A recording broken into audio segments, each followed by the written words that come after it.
This podcast is intended for mature audiences. Viewer discretion is advised. Okay. Yeah, we're rolling. I do like this color too. The frost pearl. Yeah. It's a nice color.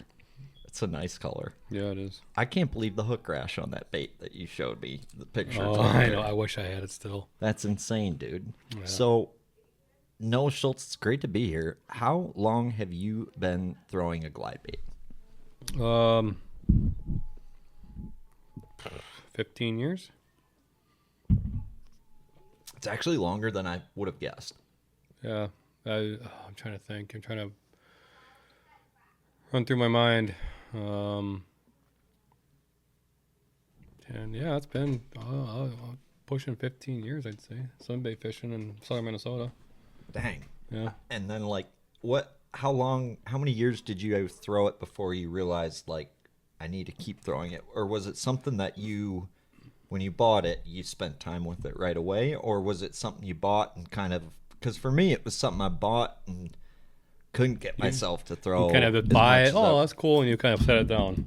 Yeah. Kind of three and out. Christian Ponder that thing, I would say that's kind of how I started too. But like I said, I got into it so early that, like, I had time to pick it up, put it down, pick it up, put it down, pick it up, put it down. And then I really started with the big soft baits like Huddlestons, stuff like that. That's what I really started on. And triple trouts, they're not really considered glides. They're more of like a hunting erratic action.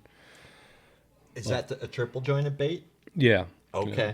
There's some real OG stuff from out west way back in the day. Well, Huddleston, I mean, that's kind of what that reminds me of. That's, I would say, a less tight. This is a more blood drunken. Yeah, it's not like a paddle. It's a more of a wide kicking. Yeah. That's how I guess I got kind of started with tactical bass, and I stumbled onto his YouTube when YouTube first was a thing. How long has YouTube been around now? Oh gosh, they were pretty early on that scene. Like right away. Yeah. I stumbled on his YouTube, and he was throwing Huddlestons, and that started this whole opened the whole rabbit hole for me. Was just seeing him do that with a big bait, and then it kind of opened the door. I went on eBay, bought a bunch of Huddlestons, and then he started talking about throwing S-Wavers. I don't know how long they've been around. That's one of the original, longest one out, I think. I think you were telling me that. That's like of the glide baits. That's one of the first mass-produced ones, I would say. That's probably the best way to put it. Yeah, they've been around for a long time. Sneaky Pete, stuff like that. So then I think the first actual what you consider glide bait that I bought was a River to Sea S-Waver. It was a S-Waver 200. So, which is funny because this is a 240 right here, and a 200 is smaller than this yet. And I thought it was gigantic. Isn't that crazy? When I got it, and I'm like, there's no way, but I was catching fish on the big soft baits, so I'm like, I'll give it a try, And I do not remember the first fish I ever caught on it, but I remember just trying to figure it out, make it work, and figure out when this would work and how it would work and where it could make it work. And the more I fished it, the more pieces of the puzzle I started to put together, and you get what I'm saying? Like, yeah. It's just you really started to have some aha moments, and then the more you fish it, the more fish you catch it, the more confidence you build with it, and it just like snowballs. And now I'm 15 years deep into this, and now I feel like I have very specific scenarios and locations and time of years where I'll pick it up over other baits, like today. Today was a prime example. Like we didn't put on a glide clinic today. We didn't like blow the doors off. We didn't go catch 40 fish on a glide, but that's what they wanted to eat was a glide. Like we tried tons of other things today. We tried forcing other things, and when we picked the glide back up, we'd catch a fish. I mean, it was it got the biggest bites today. You had a 5.5 and a 5 1/4. I mean, it's going to 1/4 and 1/4 on and it. And you had a 3.5. And I mean, so as far as like, there's a time of year where it's going to catch you the biggest fish in the lake. Mm-hmm. And that's not all there is to it. But like, I want to dig into, you mentioned triple trout, and I think that's like the most deceiving thing about this Grace, right? Looking at it out of the package compared to an S waiver, right? Is it looks like a triple trout kind of, or a triple jointed bait. Mm-hmm. So I think that's probably the most deceiving thing about like the Grace is like triple joint. If people like don't understand why it's triple joint, I think like what's crazy to me is how many glide baits there are actually out there and how big the underground scene is. And then you go to Japan and there's a whole nother scene there, right? So it's a really big small world, if you will, the glide bait thing. But I think the most eye-opening thing for me was how many bites you could get on it. Like in the right lake, in the right scenario. I mean, Coronas this year. Oh my god, post spawn. How many bass did you catch on a Grace 240? On tournament day, which was the toughest day by far, I know I had 60 fish that I landed. And I probably rose another 200 fish with it. Average size being 2 3/4. Yeah, I think I had it was a 3-fish derby. Yep. I never got a big bite that day, which really bummed me out. You had 11 something, right? 11 and a half, I'd say, for 3. So what would that be? Just shy of a 4-pound average. 3 3/4. And I had like a 5.5. Both we're sides. Talking post spawn, like probably the toughest time to catch a 4-pounder out there, and it showed. I mean, weights were relatively low. They were. I think 12 pounds won it, and I think they blew it away with 12 pounds. But dude, there's nobody who would even believe you if like. I believe you, but your average guy, if they're like, yeah, I caught 60 bass on a Grace 240, you'd be like, shut up, dude. No, yeah, right. The crazy thing was, like I said, the day of the tournament was tougher. In practice, I went up there one day before, like 2 days before, something like that, and I felt like I easily could have caught 100 fish. There was one little weed point I rolled up to, and I caught like 15 in a row. 15 casts in a row, just boom, boom, boom, boom. They're all like 2.5 pounders, so I kept peeling on them, and then finally I caught like a 4.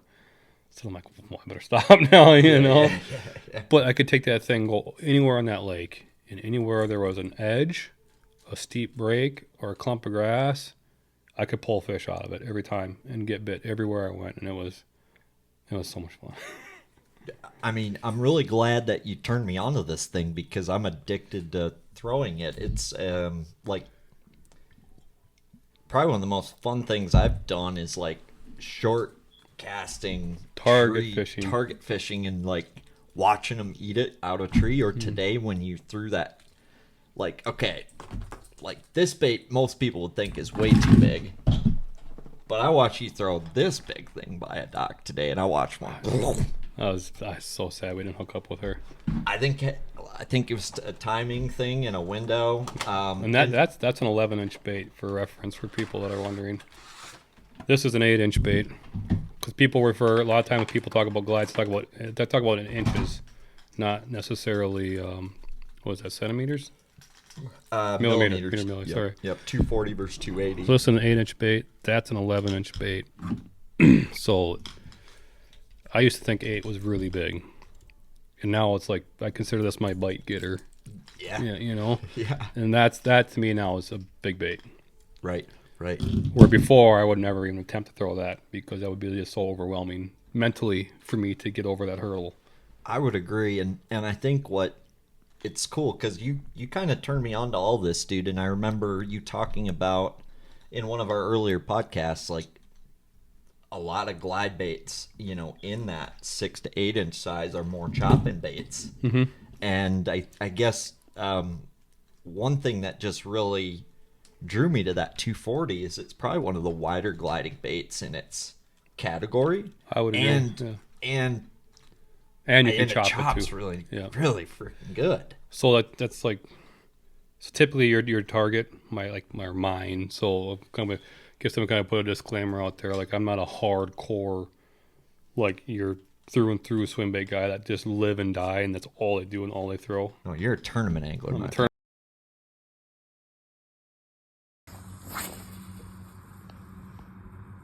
I know it is, isn't it?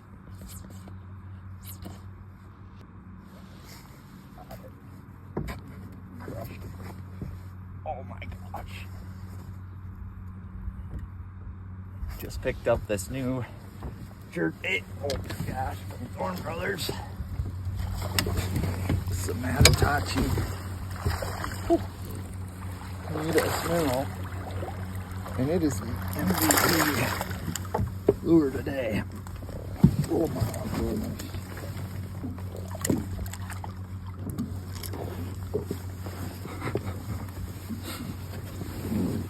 Just absolute units. And it's fall now, baby. And if you don't have a jerkbait on the deck, I don't know what to tell you, but this one here, Natatachi Hanitas Minnow, you can see those wings there, and that actually will change the diving depth of the jerkbait. So we've been fishing a few different depths today, and it's just awesome. You can adjust it real time. But the biggest thing is, not only is this bait innovative, but it's trigger and bites better than anything else we're throwing today. And this is a beautiful smallmouth.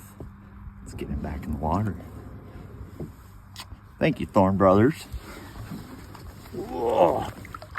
Thank you, Matatachi. Let's get another one.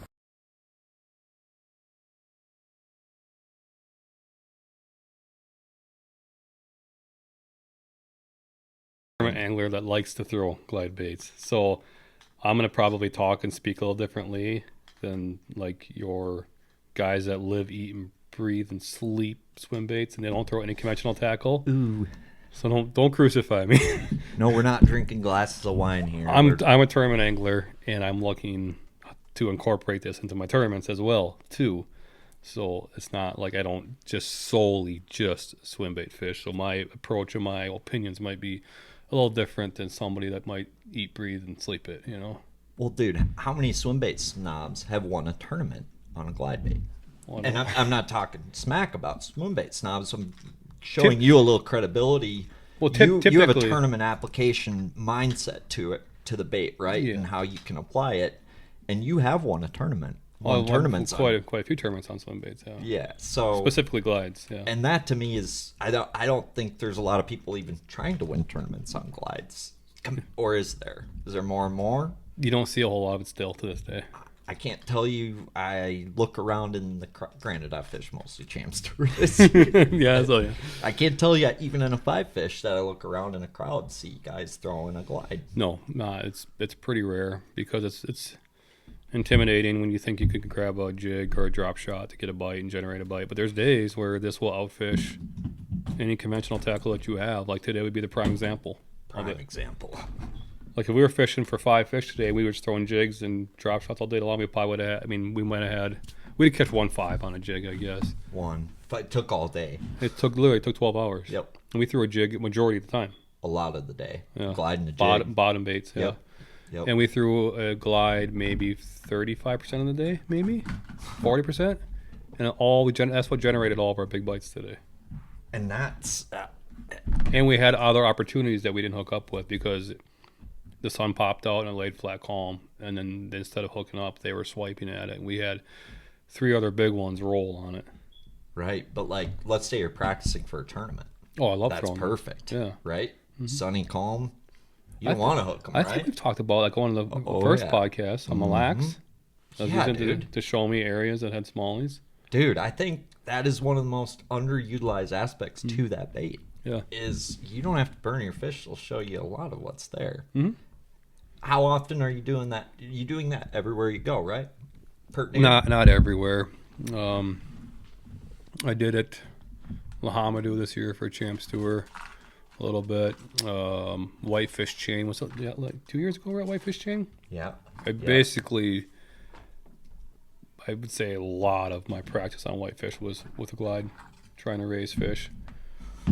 But it's all situational. It depends, like time of year and weather conditions and water clarity is probably the biggest. I think. You mentioned that they don't like it can be too dirty. It can be too dirty. You still catch fish on a glide. Yeah. But generally, you want some clarity because it's a very visual way of fishing for the fish and the angler if you're fishing targets, you know. Mm-hmm. But you want some sort of clarity so those fish can see it. key in on it. Yeah, because generally you're fishing above, not a little bit above. Generally you're fishing pretty high above them. Yeah. Yeah. So, like on Coronas, I was fishing this bait. I didn't have it weighted at all, and I was fishing most of my tournament in 10 to 17 foot of water, and it was 2 foot subsurface, and they'd rise all the way up. That's, I think, I learned a huge key lesson that day, right? Because I was not sure. I didn't practice for the event. I'd been throwing glides on some other lakes, around trees and pretty shallow, right? So I knew I was going to need to do it a little bit deeper, but I hadn't really messed with it with these baits. So I wired one up. Trying to sink it down? And just went to the my ramp, wired one up and got it just to sink really nice and slow. And I was mind blown on how well that bait still worked with weight added to the hooks. Like it's almost like I could work it faster in a way. That. Yeah. Maybe not as most glide baits, when you glide, especially when you start really burning hard and fast, they want a tendency to. Some of them want to rise. Want to blow out too, but rise. Yeah, come yeah. up, especially if you're sinking them down, because your line still has that bow. So when you crank hard and fast, you're pulling that bait up. Yeah. And that makes perfect sense. This thing wants to. This one's designed to dive. Not dive. I shouldn't say dive because people are thinking it's going to nose down. That's not. It'll slightly rise eventually, but it's a floating bait. It wants to be in that 2 to 4 foot. Yeah, once you start working it, it just slowly starts working its way down. And it's not a nose down. It's not a nose down glide. So if you think like that, it's not. It stays level, but for whatever reason, it just slowly works its way down into the column. I'd say you start at surface, and by about 3 foot of moving the bait, you're already a foot under the water. Kind of. That makes sense? That's fair? Yeah. Well, I've thrown the Chad shad, and it's amazing. Like, scoping with the Chad shad, I will screw every fish up. Because the bait is more touchy. Mm-hmm. Right? Versus this thing, it's like, I feel like a beginner level angler can trigger bites with this thing. But I think the most deceiving thing for people is the triple joint. That was when you first showed me that. I'm like, I seen triple joint, but I'm like, no, I'll give it a shot, And then you told me that they put pads in the joints and stuff like that. I'm like, okay. So I'm like, yeah, sure. I've thrown a lot of triple joints over the years, but I've really come to love a single joint bait. Yeah. So, but I'm like, typically your triple jointed baits are S, like a snake, and they're tight. They don't go very wide. They're tight, and they just kind of snake through the water.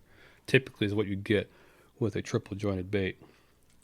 But this one, just for whatever reason, I don't know. I'm not going to speak on the design because I have no clue. But it glides wide like a glide. Yeah.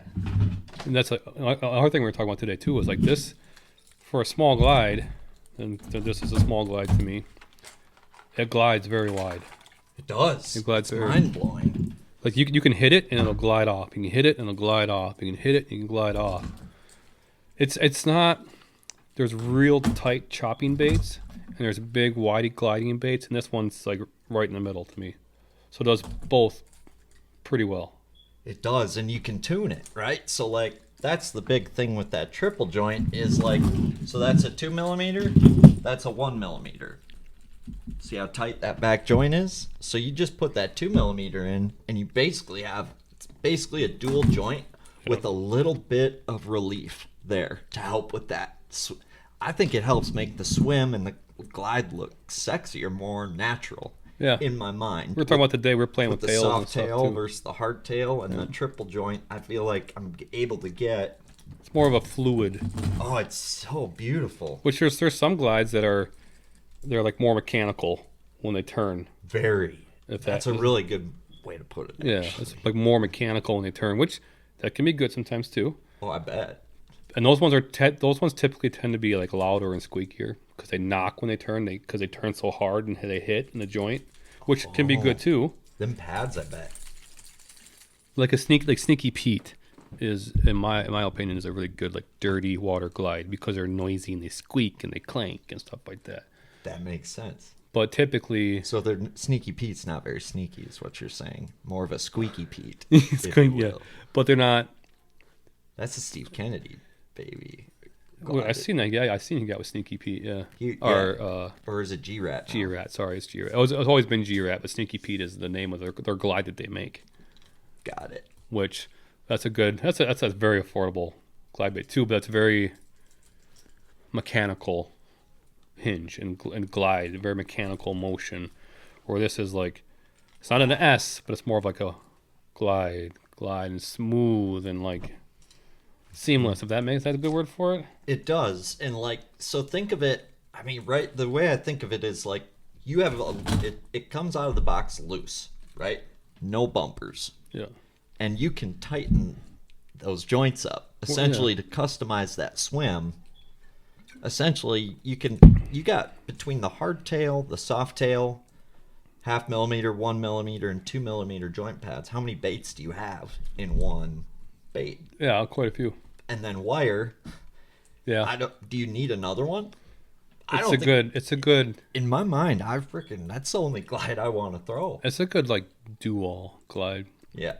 Like I said, it's a good middle of the road glide. Well, I had a guy with me that tournament, right? And he had a different swim bait brand on.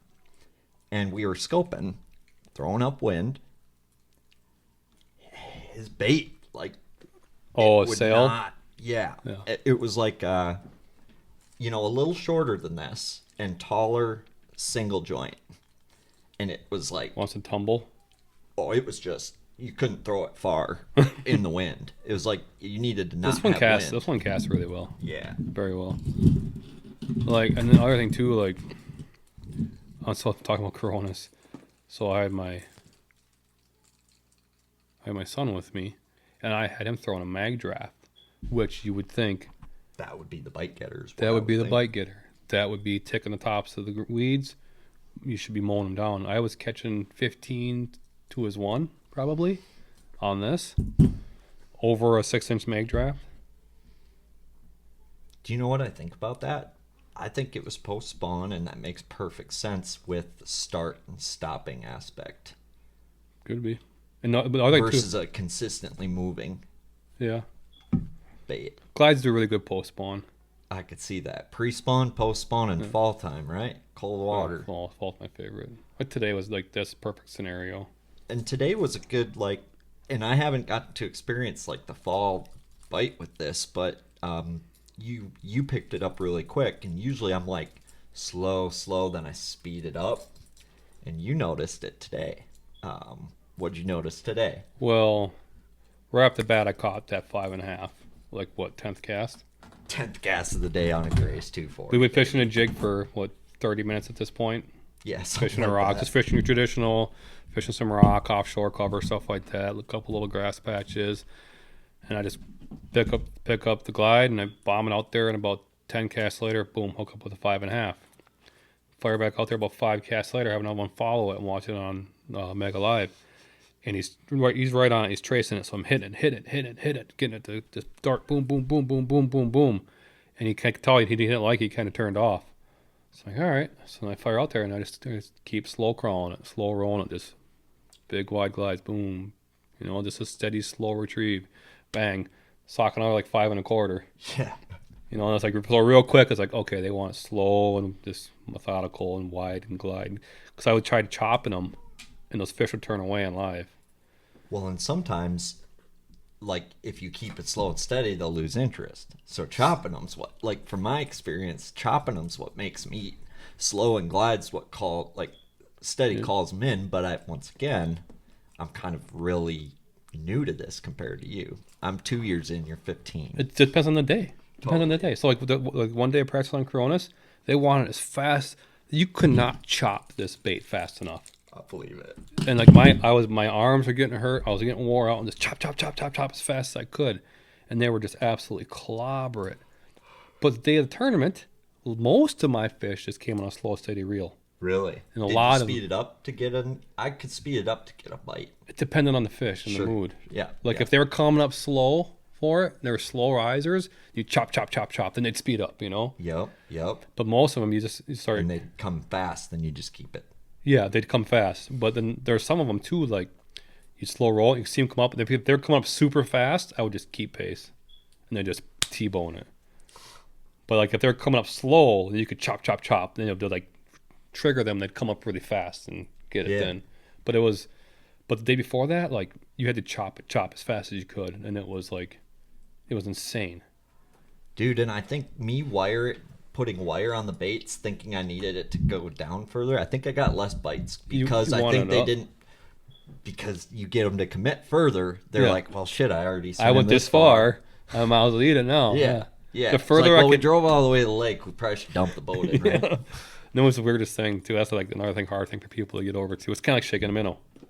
You don't want to put it right on top of their face and their nose. You want them to come up and work for it. Typically, yes, I agree. I'm not trying to disagree, but I had some weird days this year. I'll tell you that. Where I don't think I think it's very similar. Yeah, probably. Like you want them to rise a little bit to it. Tell you a story about Oliver Newman, Paul Newman's kid. I took him to Mille Lacs, and like 3 boulders later, I'm like, "What are you doing?" And he's like, "I'm just shaking it slower and lower," and that was the business. Really? Mm-hmm. Like, what? Sometimes they don't want to come up for it, right? Yeah, it's true. Yeah, I can see that. If they want to eat, or if they're showing they want to come up for it, come up for it. But if they're not, like, I threw over the rock and he like half-ass came up for it. It's like, maybe they don't want to come up for it. I've learned that with the minnow too this year, big time. Or it's like keeping cadence or like keep away. It's just like a glide. Yeah. Speeding it up, it's kind of like that game of keep away. Keeping the cadence is like. I feel like a glide's more volatile though. Like if 100%. a minnow, you can kind of like, okay, like that, lean it back a little bit. Okay, I get more interested. Oh yeah, go back and forth. Where a glide's like, you have one shot. You're not wrong. And if you don't get them to convert, you're not going to. Kind of like 100%. That fish followed at 40 feet, and I just reeled it in. I'm like, he's not going to eat it. There's nothing I can do to get him to eat it, But he's still kind of on it, and then he turned away, and then he kind of come. I'm like, he's not going to eat. There's just no way, But like the funny thing was talking about depth and keeping it up on Corona side. One, I called a smallmouth at the end for like an ounce or something like that, but I had like a 3 3/4 smallie. I got him to come up out of 22 foot of water, and he was on the bottom. No way. Yeah. And my glide was 12 inches down below the surface. How many smallmouth did you catch on this that day? Probably half a dozen, I'd say. Yeah. Have I told you about my day on Vermilion with this thing? I think you said a little bit. You're using it for like a practice tool. Yeah. I just started covering water with it. And so the best way this is the Madatachi gimmick and like, the best way I can describe the Madatachi gimmick it's a lot like the Grace in terms of it can do like a lot of things, but I will say a caveman like me can work the Grace. This thing is super touchy, but once you get the cadence right, it's the most beautiful little baby glide I've thrown. Like, it's sexy. And what's amazing to me is how fast I learned to work it. You can really burn it. I really like to be able to see the bait, though. I like to visualize it, too. I like to see it. Because Galapagos, the Grace I can get by with feeling it. It doesn't blow out enough for me to be worried. You really, like... You don't need to see that bait. It's just it's more fun. You can't blow it out either, though. That's the thing. Fucker doesn't blow out. You really got to hit it hard and chop it hard to get the blow, and it won't even hardly blow then. It'll turn around on the fish, too. Like, it'll do a 360. You got to overwork it to get it to even do anything it shouldn't do, if that makes sense. For sure. But, like, and we'll get into it, but what I was amazed with this bait was I caught 50 smallmouth bass on Sunday before the Champs Tour event out there, and I would have had 20 pounds plus for my best 5. And there was a spawning deal going on, but, like, I was locating spawners, and I accidentally stumbled into like this badass, like the most badass pre-spawn smallmouth bite, just breaking my arm on this thing, right? That'd be so fun. And like after that tournament was over, all I wanted to do was put the boat in and see how big a bag I could catch on this thing, because I must have located 100, 120 fish, and like the 1-pounders were just. You probably got a live scope, but I bet you don't have the scoping rod from Vocelka Fishing and Custom, designed to to hit those targets right on the noggin on that live scope, whether you're fishing a 3-inch minnow all the way up to a 6-inch minnow, from a 16th ounce all the way up to a 1/4 ounce. This is the perfect mid-strolling rod. Visit VocelkaFishing.com. Check it out today. Scope straight or scope home, ladies and gentlemen. Like T-boating it, trying to get it and wouldn't get it or whatever. But like, that's just a super weird, unique bait. But that's like, it's fishing this thing. It's almost so choppy. Did you put little like hits on there? Yeah, yeah, I like that. and that, so I can see it better. Yeah, I really like the top head hits. But like this off my dock this spring was like my bite getter, and this was the biggest one I had. So this would catch like the 3 to 4 pounders. This Now would you catch got- like the 1 to 2 pounders. Now you got stuff like this. Now you got the YG Labo Dorius, which, so why do you think like, here's what I will tell you. Where's the sport going? And what is nobody throwing? Nobody's throwing baits this big. No. And like, what's crazy is this thing can glide pretty good. I hear about guys in Florida that just use this to locate 10 pounders. And like, you can throw a big glide or a Hinkle, a big glide like this, throw it down the middle of that canal, and every single 10 pounder in that canal is at least coming to see what the hell Yeah. that thing is, right? And you throw anything smaller, none of them fish will move. So as far as like the drawing power, the glide, and you're the one who taught me that, but like, I've probably only thrown this 8 hours total in my life, but it's like mind blowing how much Yeah. width you can get out of that. We were fishing stretch of docks today, and I was throwing not this specific one. I was throwing a different color, but this is an 11-inch bait, and I was throwing it alongside the docks, and that big one rolled on it, you know. Yep. And we should go back there and fish it with a jig. I said, you probably won't even get that fish to even look at a jig, you know. I'm like, Nope, I didn't. you can try, but I didn't. there's just something catch about a big bait that you just I think it triggers a different instinct. you're gonna get fish that you can't otherwise see or catch.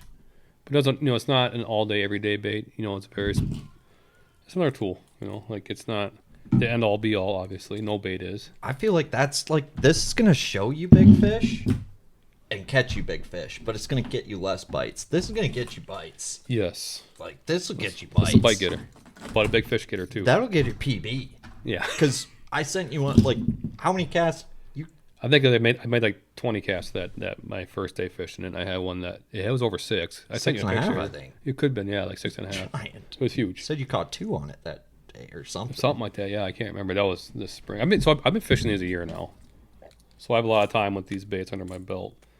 And Has it replaced other glides in your arsenal? And I guess, is that just due to the versatility? Is it like, that's the thing? It's like there's a lot to choose from. So it's like, for me, it's easy to pick this up. A, I trust you, and B, I've seen it firsthand how much easier it is for me to work. yeah, it's than replaced the a other lot of ones. glides for me. It's like if I'm gonna pick up a glide, because I'm not sure what the fish are doing or what I'm gonna do yet, or I'm just gonna tie one of these on, because it's a good all-around bait. It does a lot of there's a lot of things that a lot of baits do, kind of compact into one. Where like you have your chopping baits, you have your glide baits. Like a Spro Chad is a very good chopping bait. Very good chopping bait.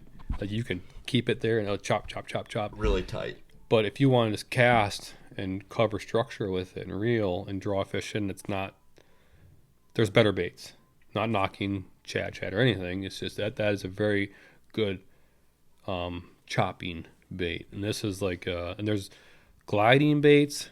There's The Depths 250. Depths 250 is a big, wide. What's like another gliding bait in that size category that you compare it to? I would say like the Hinkle trout. Hinkle trout. Okay. It's a big whiting glide bait. There's so many of them now. It's Is that hard to even phony? compare. Phony Phony's pretty frog. wide. I haven't fished a ton of the phony frogs. Sorry, I was supposed to get you one at the Classic. I couldn't find them.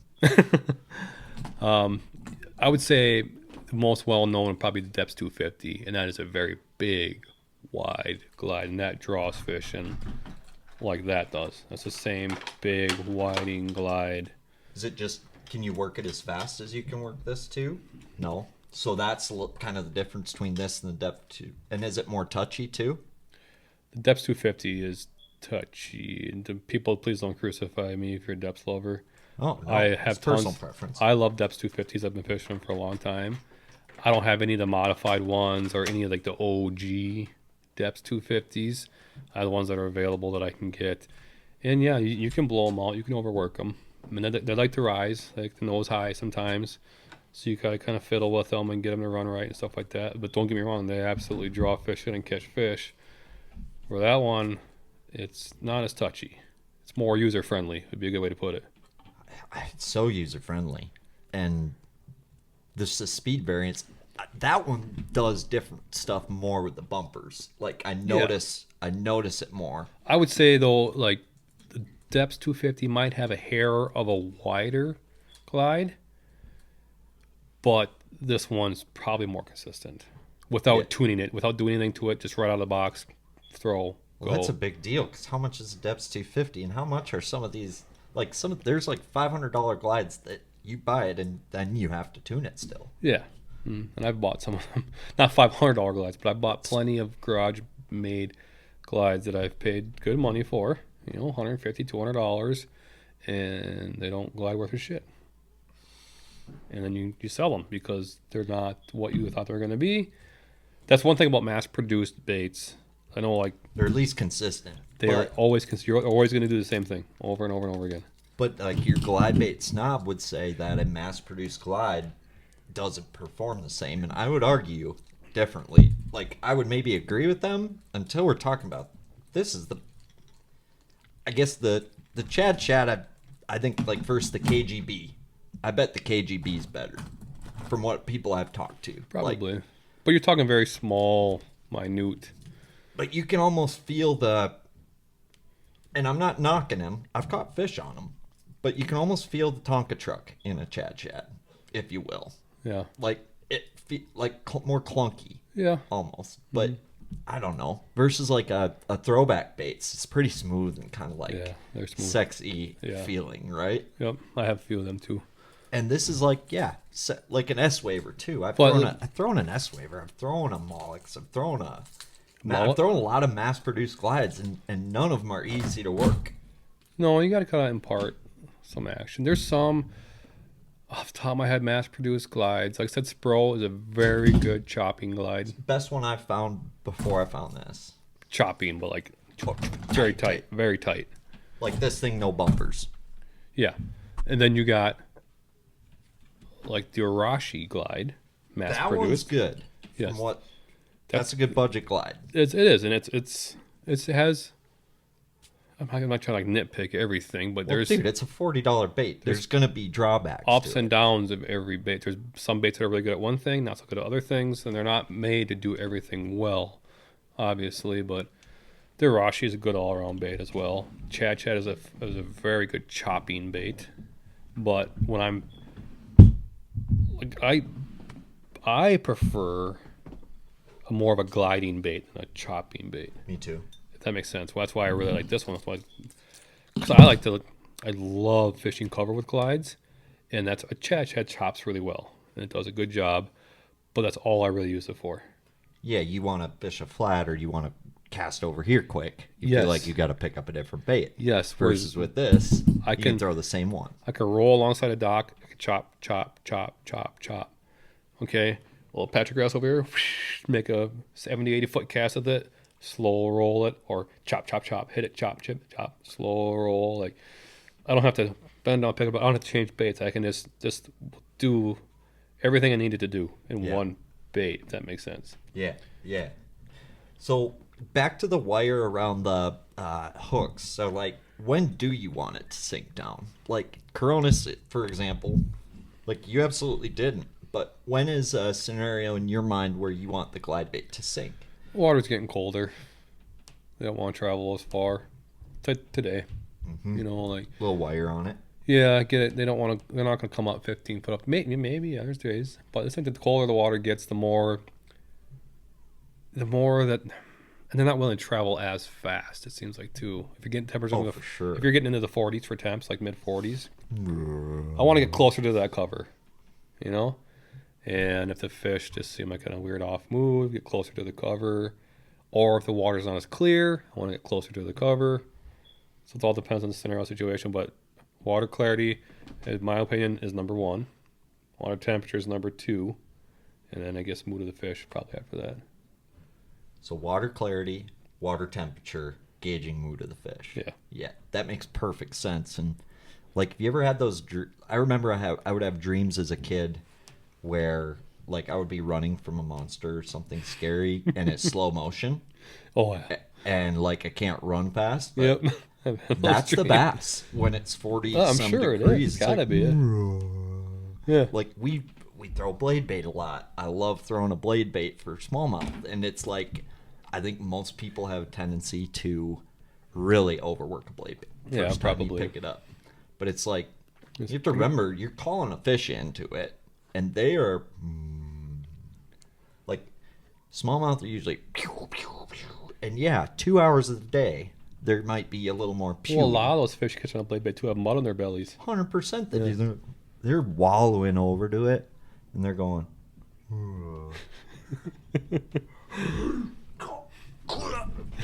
You know what I mean? It's a slow. Like I've learned that watching largemouth too. Like get on the sand with some clumpy grass, and just how much slower they move around when the water's cold. Like everything's like you gotta almost think slow motion. Like with the blade bait, basically, I'll just as soon as I feel it vibrate, I'll drop it. As As soon as I feel the I hit it, I stop it.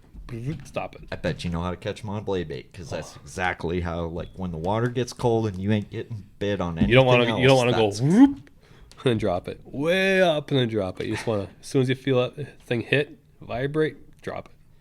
And that's how you find a good. That's how you know if your blade bait's good or not. Same way Yes. you know if your jackhammer's good, right? It's how slow of startup speed. It's like that's a big deal. You have to move it a long ways to get it to start to vibrate. Bingo. Because them fish are. So I want it to move as little as possible and vibrate. Yeah. It's like it's the best reaction bite you can get when it's cold. I got to think. Besides, I feel like These, getting this to suspend, I'll fish them to the ice. float, sink, just the way they are. Mid column. It depends. Like you can still catch fish shallow when the temperature's 36, 38. But typically you're fishing over some sort of structure, so you do want to sink it down a little bit, get it kind of to their range, you know. What's kind of a magic sink rate for you? Like half a foot a second, or like? Because for me, it performed pretty good, sinking faster than like I made the thing sink pretty fast, and it still didn't blow out on me. Really? I was pretty mind blown because people say like can the affect it, yeah. ledge fishing glide baiters, they'll be like they'll wait a minute watching that thing sink, right? And it's like, dude, and it sounds like that's the only way it doesn't blow out, right? When they're fishing it that deep. So it's like, what's your rule of thumb? It's hard to fish glide baits that deep because you said you got to be super patient. Well, they and want to do this. They wanna want ride. to rise, and the more weight you put on it, you sometimes you booger up the action. So they got to find that happy medium, and every bait is different. Like you just gotta typically, and another thing too, especially with like ABS baits like this, you know, the mass-produced ones, is the colder the water gets, the faster they'll sink on their own.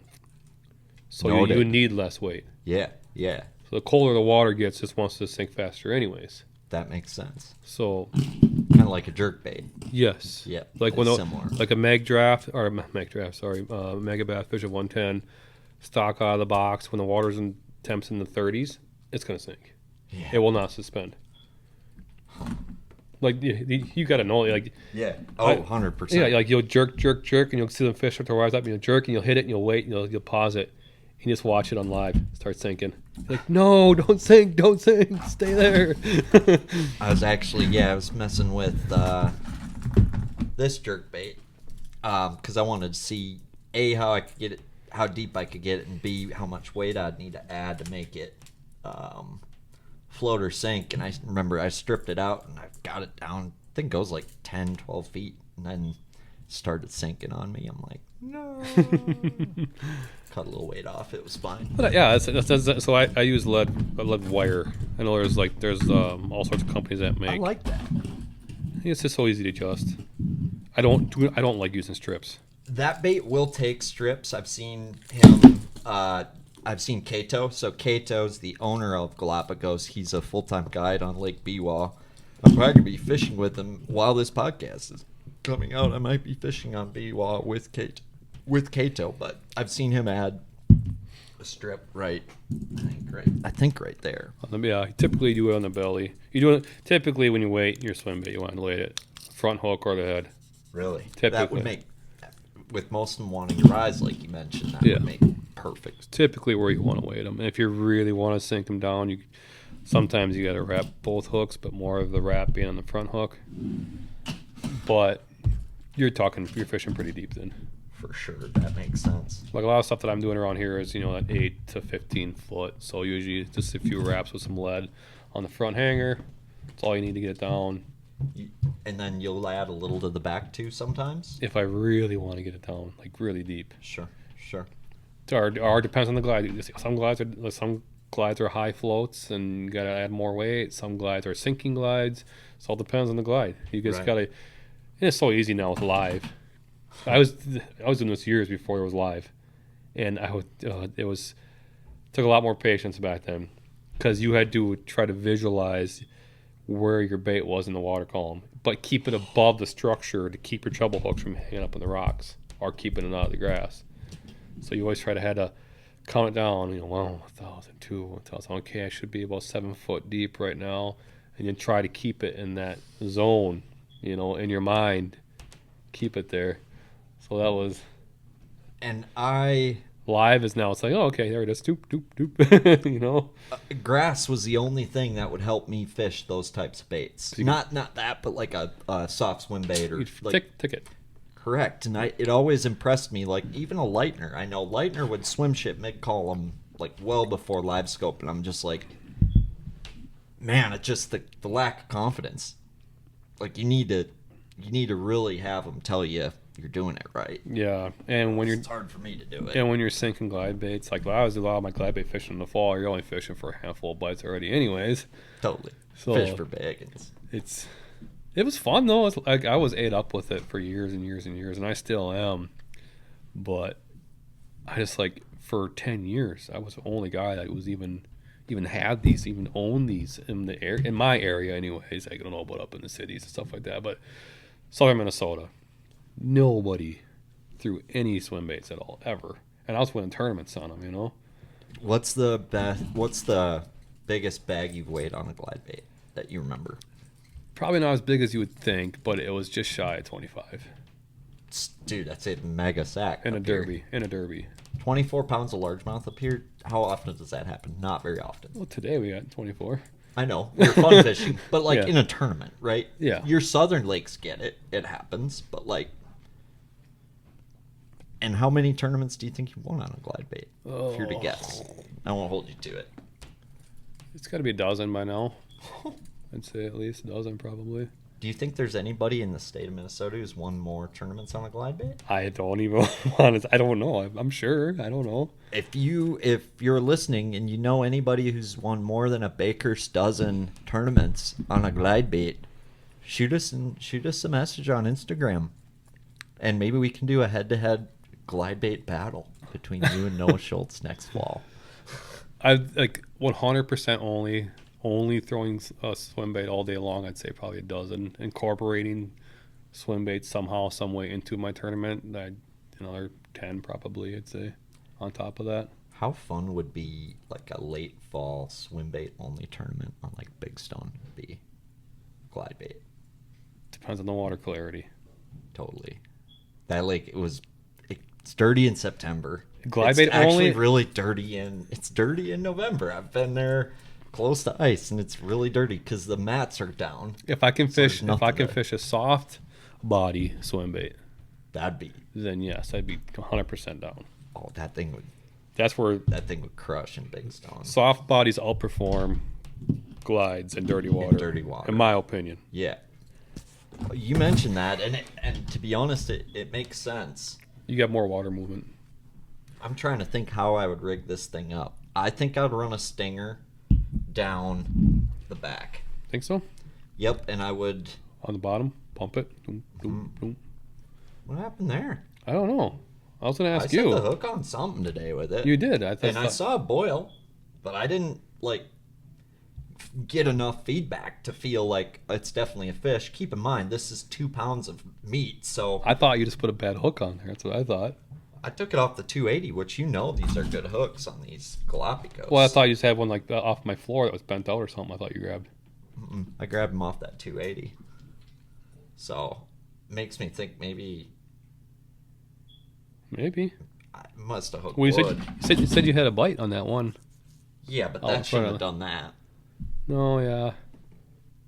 I don't know. It's rolled. The hook point's rolled. I bet it was wood Could be. or rock.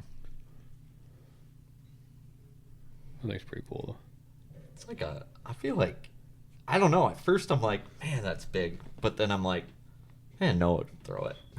You said you're like, would you throw that? I'm like, oh yeah, hell yeah, bring it. Hell yeah, bring that thing. I said. Dude, it's like a glove in the water. I feel like the big gizzard shad guys down south like that thing. You're not going to catch a ton of fish on this, obviously. Just like you're not going to catch a ton of fish on the 280. But in dirty water, do you think that'll have drawing power? Yeah. So you'll be able to, it'll show you, you maybe won't get a ton of bites, but it'll show you 3 and 4 pounders on an offshore spot that you maybe don't want to hook for a tournament. You could see day when or you're live, something. following it, tracing it. And that's, I think, what I've learned the most from you, Noah. And it was really cool to put it a little bit into play with this on Vermilion, is just using it as a practice tool. Yep. Yeah, that's really fun that way. Especially smallmouth, because when they do hit it, they absolutely annihilate it. Dude, I'm so addicted to smallmouth on, Vermilion, the size class yielded this size more, but Mille Lacs, the bait profile on Mille Lacs right now, I think a guy could go to Mille Lacs with a Grace 240 from now till ice. You catch them? Because the Cisco's are about to spawn. 45-degree water temps. Fun. That's where we should have went today. Honestly, yeah. That would have been fun. You got an early morning tomorrow, or else I maybe would have pushed the envelope. But like I was telling you the other day, Hayes and I were out there Friday, and I was catching them 30 minutes to an hour after dark still on a steer what ride, you were saying. shaking on scope. My eyes were bugging out in the dark. Oh, that'd be hard. Watching it, but I never catch them in the fall late like that. So I think I've caught them on a big 6-7 inch minnow. They jump 6-inch Cisco comes out of their mouth. That's crazy. And relax. The bait profiles, it's peaking right now. I think because of that bait That's profile. probably why the smallmouth are doing so good. I'm just saying, you would probably be the guy to unlock That would be a fun. pretty cool. Well, maybe deal we'll out find there. out this spring when we go there. Yeah, dude. So are we gonna make a little pre-announcement right now for the this is a pretty special moment. Yeah, that's with pretty this cool. thing here. I'm pretty excited about it. So I'll let you explain. You're way better at talking than I am. hey, don't sell yourself short. People probably get annoyed listening to me, but you're the one who should be talking more. You're smarter than me. But so Galapagos, they offer custom limited colors. So we got them to do a Noah Schultz signature series color. That's pretty cool. And Noah and I have been talking about this for about 6 months or so, I would say. Yeah, probably. And you've always told me how much you think them bass like to eat Little carp. little carp. And I'm like, well, A carp color is probably my best for performing all around. carp, rough fish, so We're especially around Lake Minnesota, a lot of bullhead, Bullhead, carp, rough fish, suckers, yeah. stuff like that. And they're, having a good pattern to replicate that. It's not a common pattern. And I would say Kato did an amazing job. I'll get it even closer.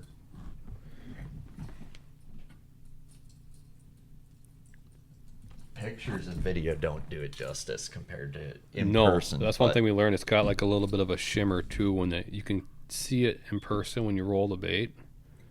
The gills, each individual scales, the scales kind of have a shimmer to them when it rolls. The top's like a matte gray, everything's a matte brown. We have a matte beige, Pearl. creamish on the bottom there and belly. Then you have that orange hit on top, so it was for us. We could trace it and see it. But yeah, like this is, if I were to pick a color, this is what I would pick. And this is what I did pick. This is what we worked on.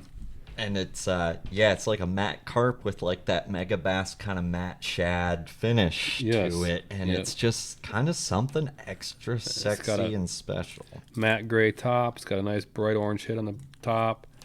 It's got like a creamish belly. It's all natural, neutral tones. You remember at the boat ramp today Oh, when I like threw it? I'm like, that old guy was talking to us, Yeah. the guy whacking weeds, and he's like, dang, that catch a muskie with that thing. I'm like, check this thing out. And I'm like, this is after I picked out your backlash from the reel that I backlashed it, but then I threw it out, and he's like, holy shit. He's That guy like was mind blown. He'd never seen a lure that looked so But yeah, it's that's so beautiful. This color really, You nailed it, bro. I like the browns and the neutral colors. Like we talked about on the way home, like what colors did you go to? You said, and I'm like, well, I'm gonna pick a neutral, natural. My area of the world I live in, the browns and the grays and the greens really do well with swim baits. And that's why we put pop the green tail on there. And then I said this color, or I would choose something obnoxious like a white or a bone. Yep. That's kind of what my two colors are go to, for swim baiting. But Well, that's what's interesting to me, right? Because I wanted to work with you on a color that would be good up here in the North Country. And I honestly thought that maybe you would want, and this is my ignorance talking, maybe more of a bluegill replicating color. Nope. And I love just no. And why is right that? away you said that, I'm like, no. And I have no opinion in the matter, and I think it's just, I think for people listening, it's an interesting thought process on that. Yeah, we have tons of bluegill eaters, obviously we do, but we have a lot of bullhead eaters too. We have a lot of sucker eaters, shiner eaters,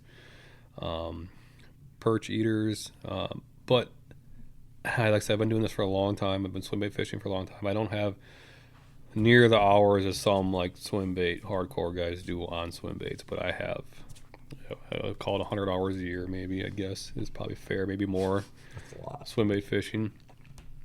But bluegill patterns catch fish, don't get me wrong, there's time and place for them, but day in and day out, this type of pattern will outfish a bluegill pattern almost every day of the week.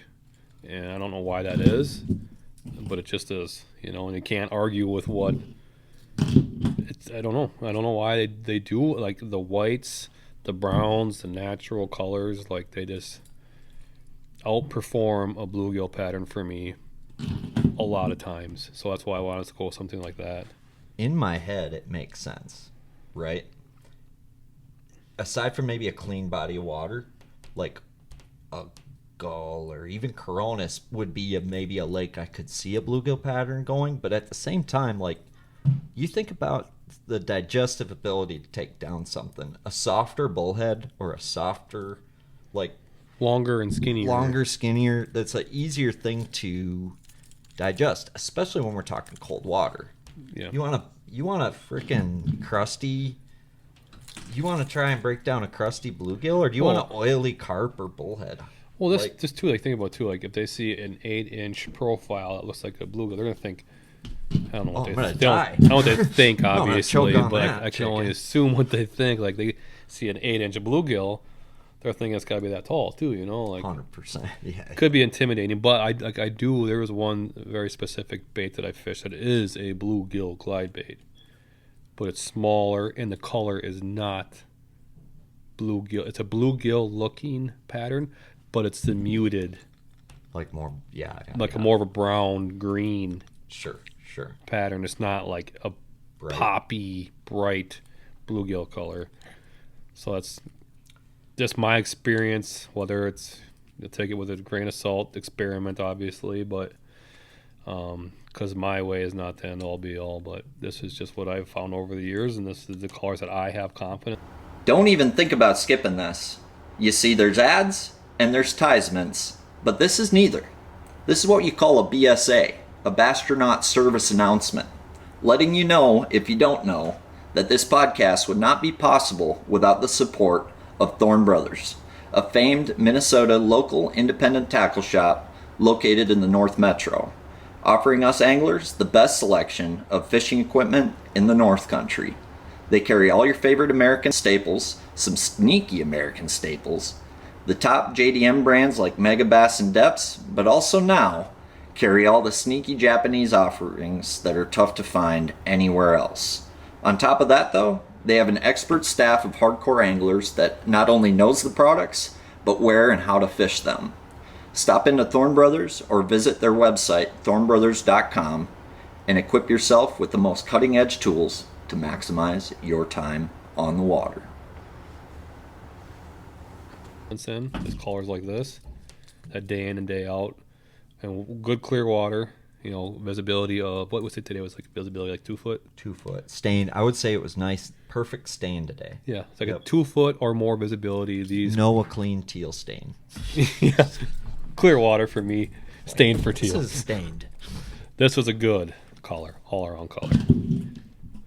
What I like that Kato did with that thing is like, it is a carp pattern, but at the same time, he didn't make it such a carp pattern that that's all it is. Yeah. Right? Like, that is just as much a bullhead, or a shiner, sucker, a shiner, a gizzard shad, perch, whatever. It's very, I think that's probably the coolest part he did. Kind of like this green shad, which is one of our favorite colors. Like, it mimics enough things just right. Like, that thing to me is just one notch above. This green shad is also a very, very good bite getter as well. It's a very good color.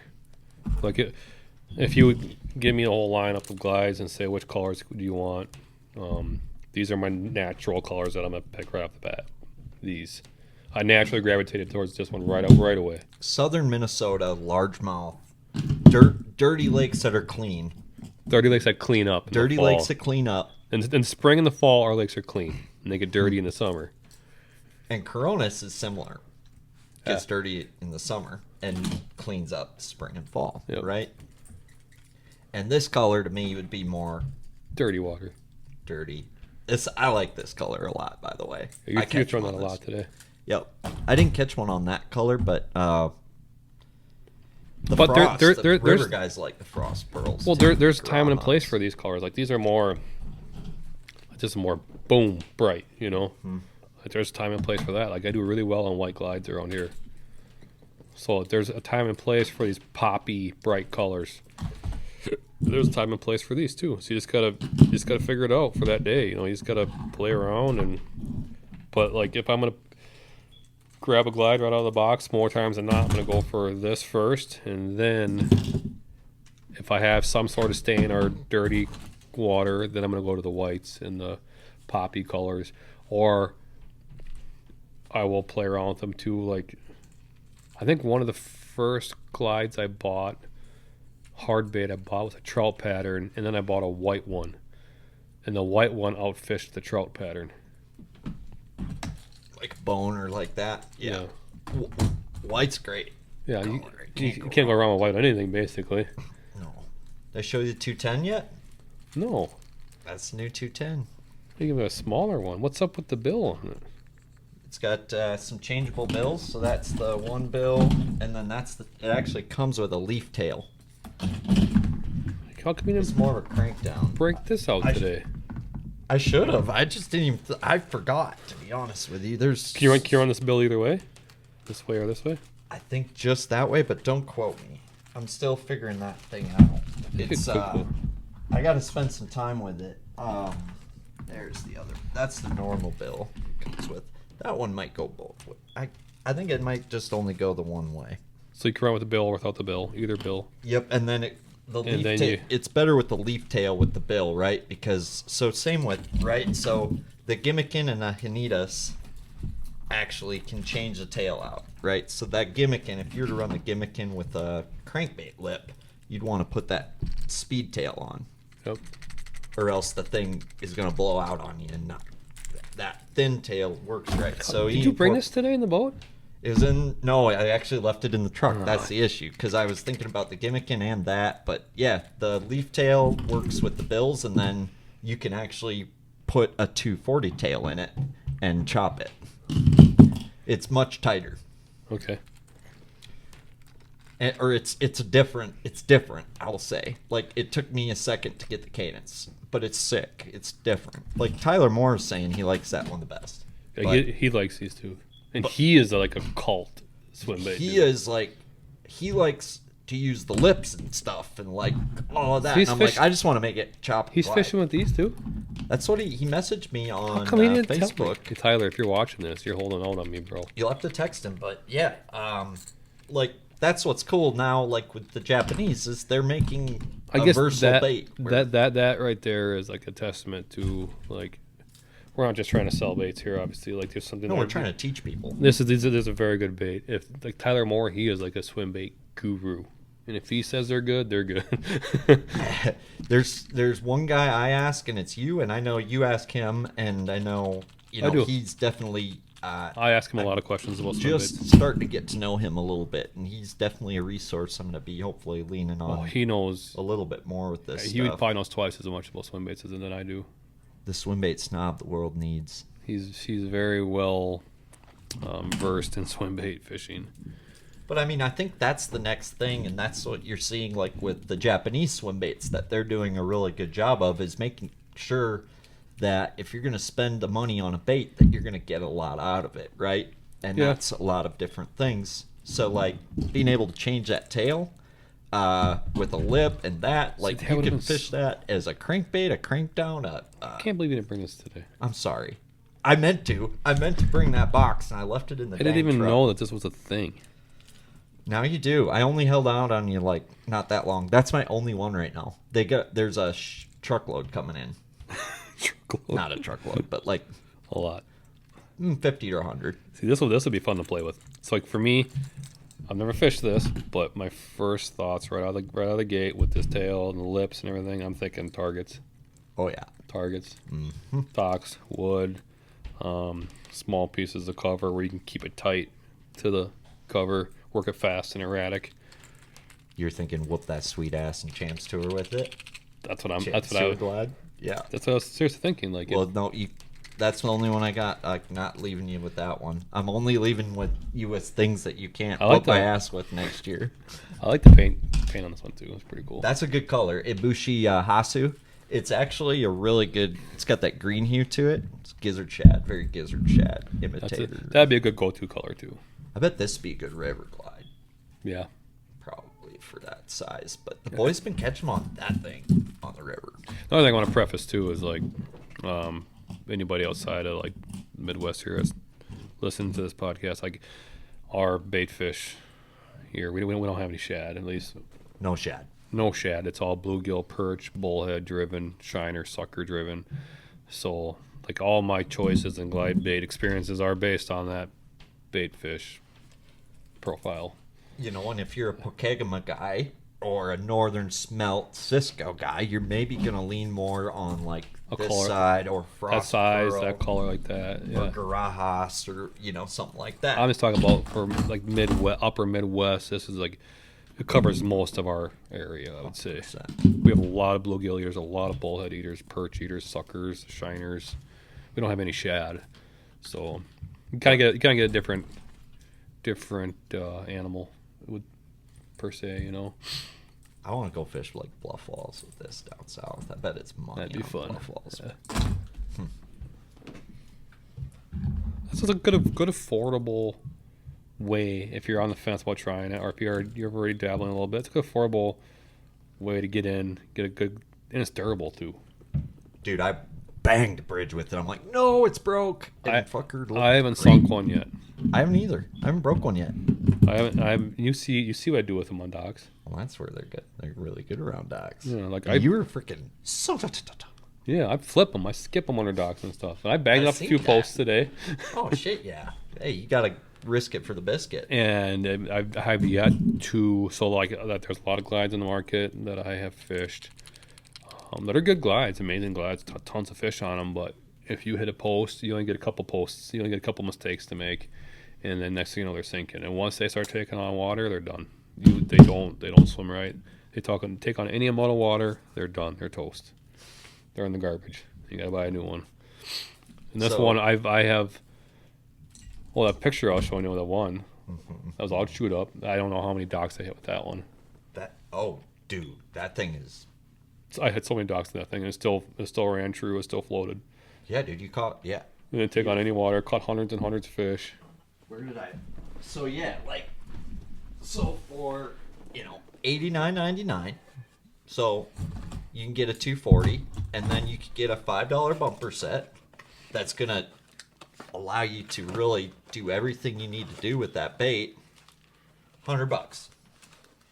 $100. You would have to spend what, $300-400 to get the variety of baits to do. Yeah, probably $200-300. If you're getting affordable, mass-produced ones, yeah.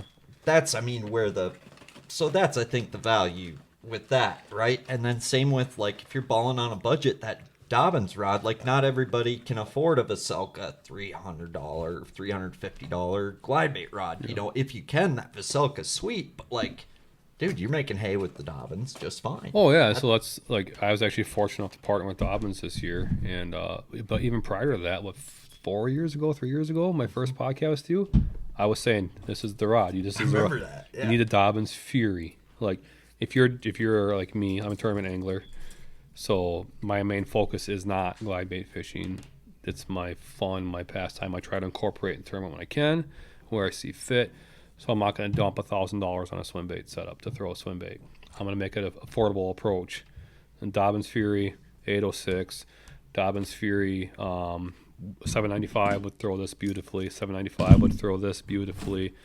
Mangled and throttled Abu Garcia reel. Yeah, this is size 200 that barely reel. Works.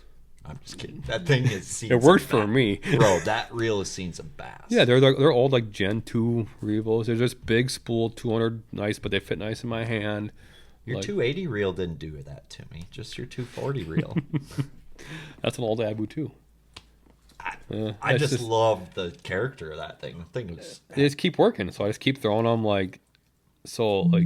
you can easily affordably get into the swim bait game if you are thinking about. You don't have to go get a Tranks and all these high-end swim bait rods and stuff. You can. Don't get me wrong. You can. 100% absolutely can, and you'll love it and things will be great. But if you're just looking to get in, like a Dobbins Fury, they retail at $130. They're very, very, very affordable.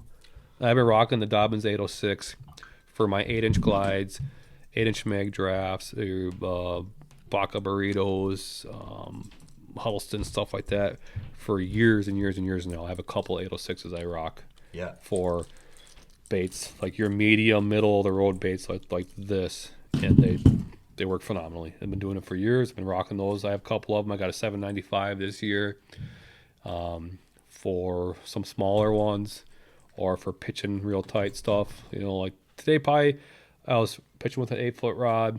I got 795. That pitches well too. But when I'm pitching and I want to roll around and bomb a 90-foot cast, I want that 8-foot rod because 2 of those big fish came on the end of my cast. They did, yeah. They were way out there, They were. So it's nice to have that 8-foot rod to really lean into them and control them. But yeah, that's just my opinion.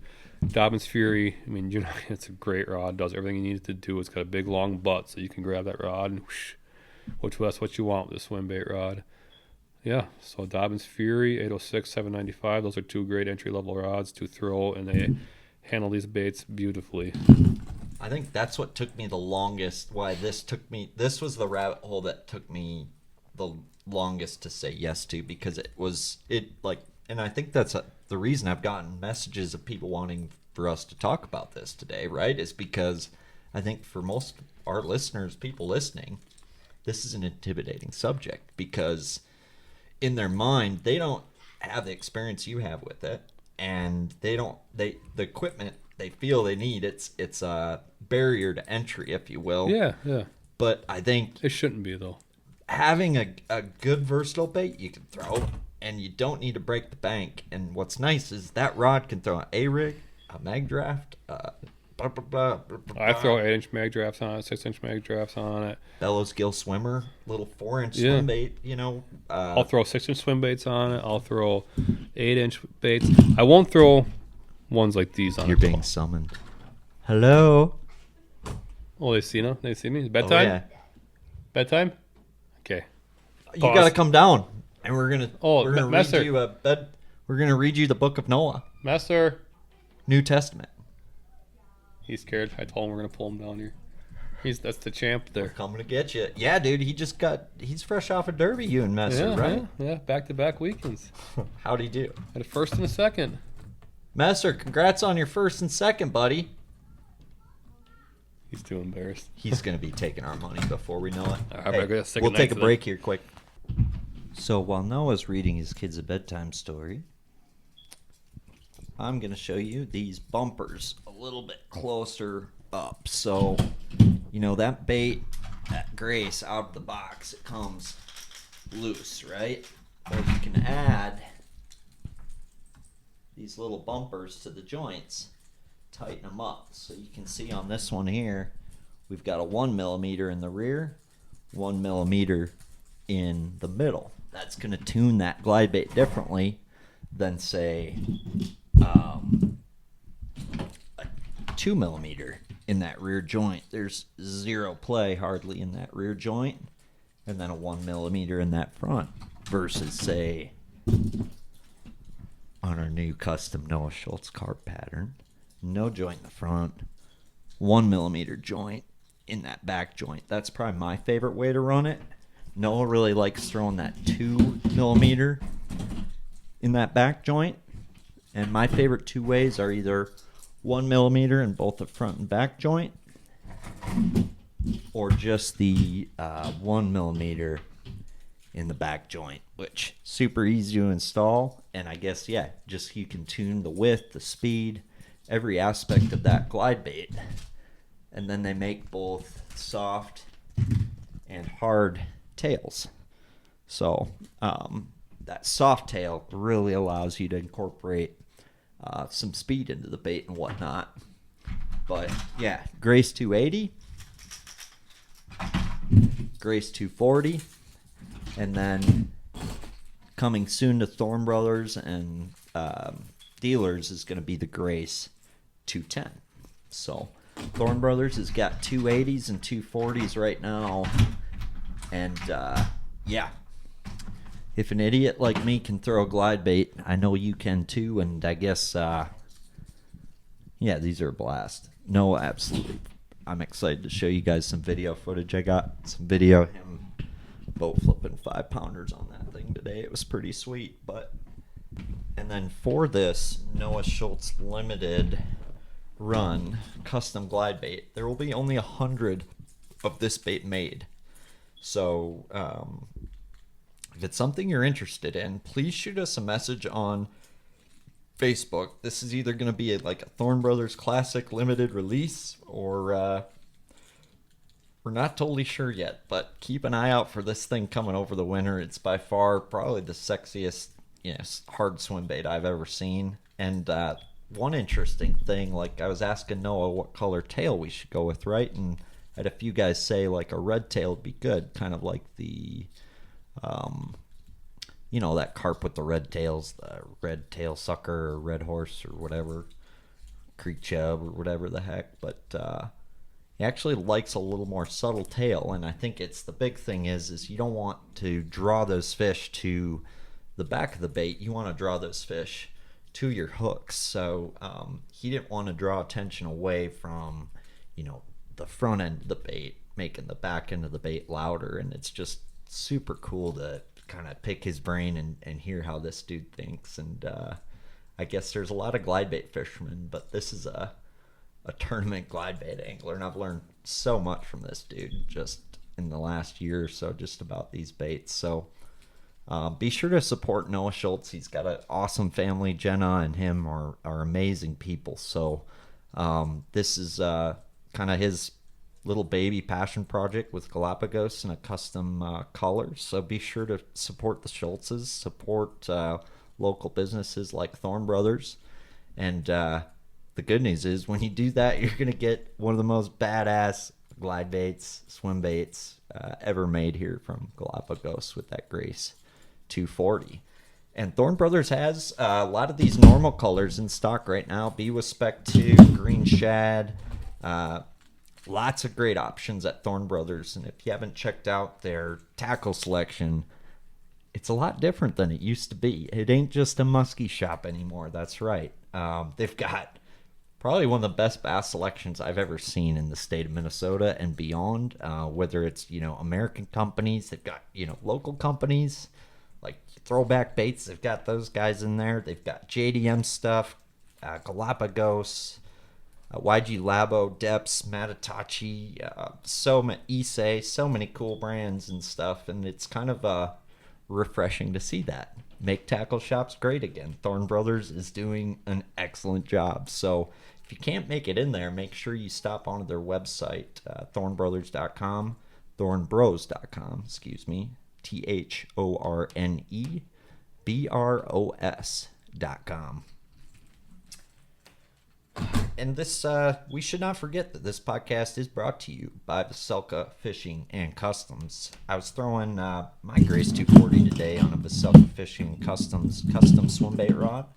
And if you are looking to ball out on your next big bait rod, and let's say you want it 7 foot 10.5, and you want a specific taper, the good news with Mr. Vocelka and Vocelka Fishing and Customs, if you can dream it, he can build it. You're looking for better hookup ratio, you're looking for more distance, you're looking for a balance of both, he can do that. But don't worry, if you're balling on a budget, as Noah told you, there's plenty of options out there to get into this swim bait game. Noah, I just tried rambling on, talking to myself, and I actually think I did like a decent job. It's not something I feel like very natural doing, but I feel like I did a good job. I kind of explained that there's only going to be 100 of these, and like if you're interested, maybe shoot me a message early, make sure you get one. And we're not totally sure what to call it. The problem is we have to pick one. Probably, I was going to say it'd be really cool to have the people vote, but it's just I need to get them an answer on the color name before this podcast is going to come out. That's the problem. Oh, okay, well, Noah's stressed about the name. we'll have a few days to decide yet. Couple days. Yeah. I don't know. We're on the white hit, right? I don't know. What do you think? It's your baby, bro. I hear a baby Oh crying. shit! I hear a baby crying. I see that. It is my baby. It is your baby. Literally crying right now. I don't know. I don't want to overdo it either, But a small, tiny, I don't know. I think that might. Because so people want to know why we're talking about the little white hit. We're thinking about adding one to the up front eye hanger there, similar about the size of that. Is, if you can see, it's just to give the fish a target. Give something a target to hit. We've already got eyes on here, so that helps. But sometimes it's something as simple as adding like a target near a hook can convert a few extra bites the course of a day. But I also don't want to overdo it either. I don't want too much going on there either, So For sure. I would say I'm pretty well going to lean just towards the way it is right here, right now. But that might change. Because I really like to hang a feather on my front hook if I'm getting short strikes. And that's a good way just to add a hit of white. Just gives them something to, I mean, that'd be easy for them to do. It would be, let me think about it. Okay. Do you think that would ruin it? I just don't want it to be too much. And also, this isn't that big of a bait either. No. So. Do you think they see the orange? Maybe they might, but probably not. Generally, no. They're looking up at it. That's more for me and you. Whoever fishing it, that orange really sticks out in a long cast. You can trace that.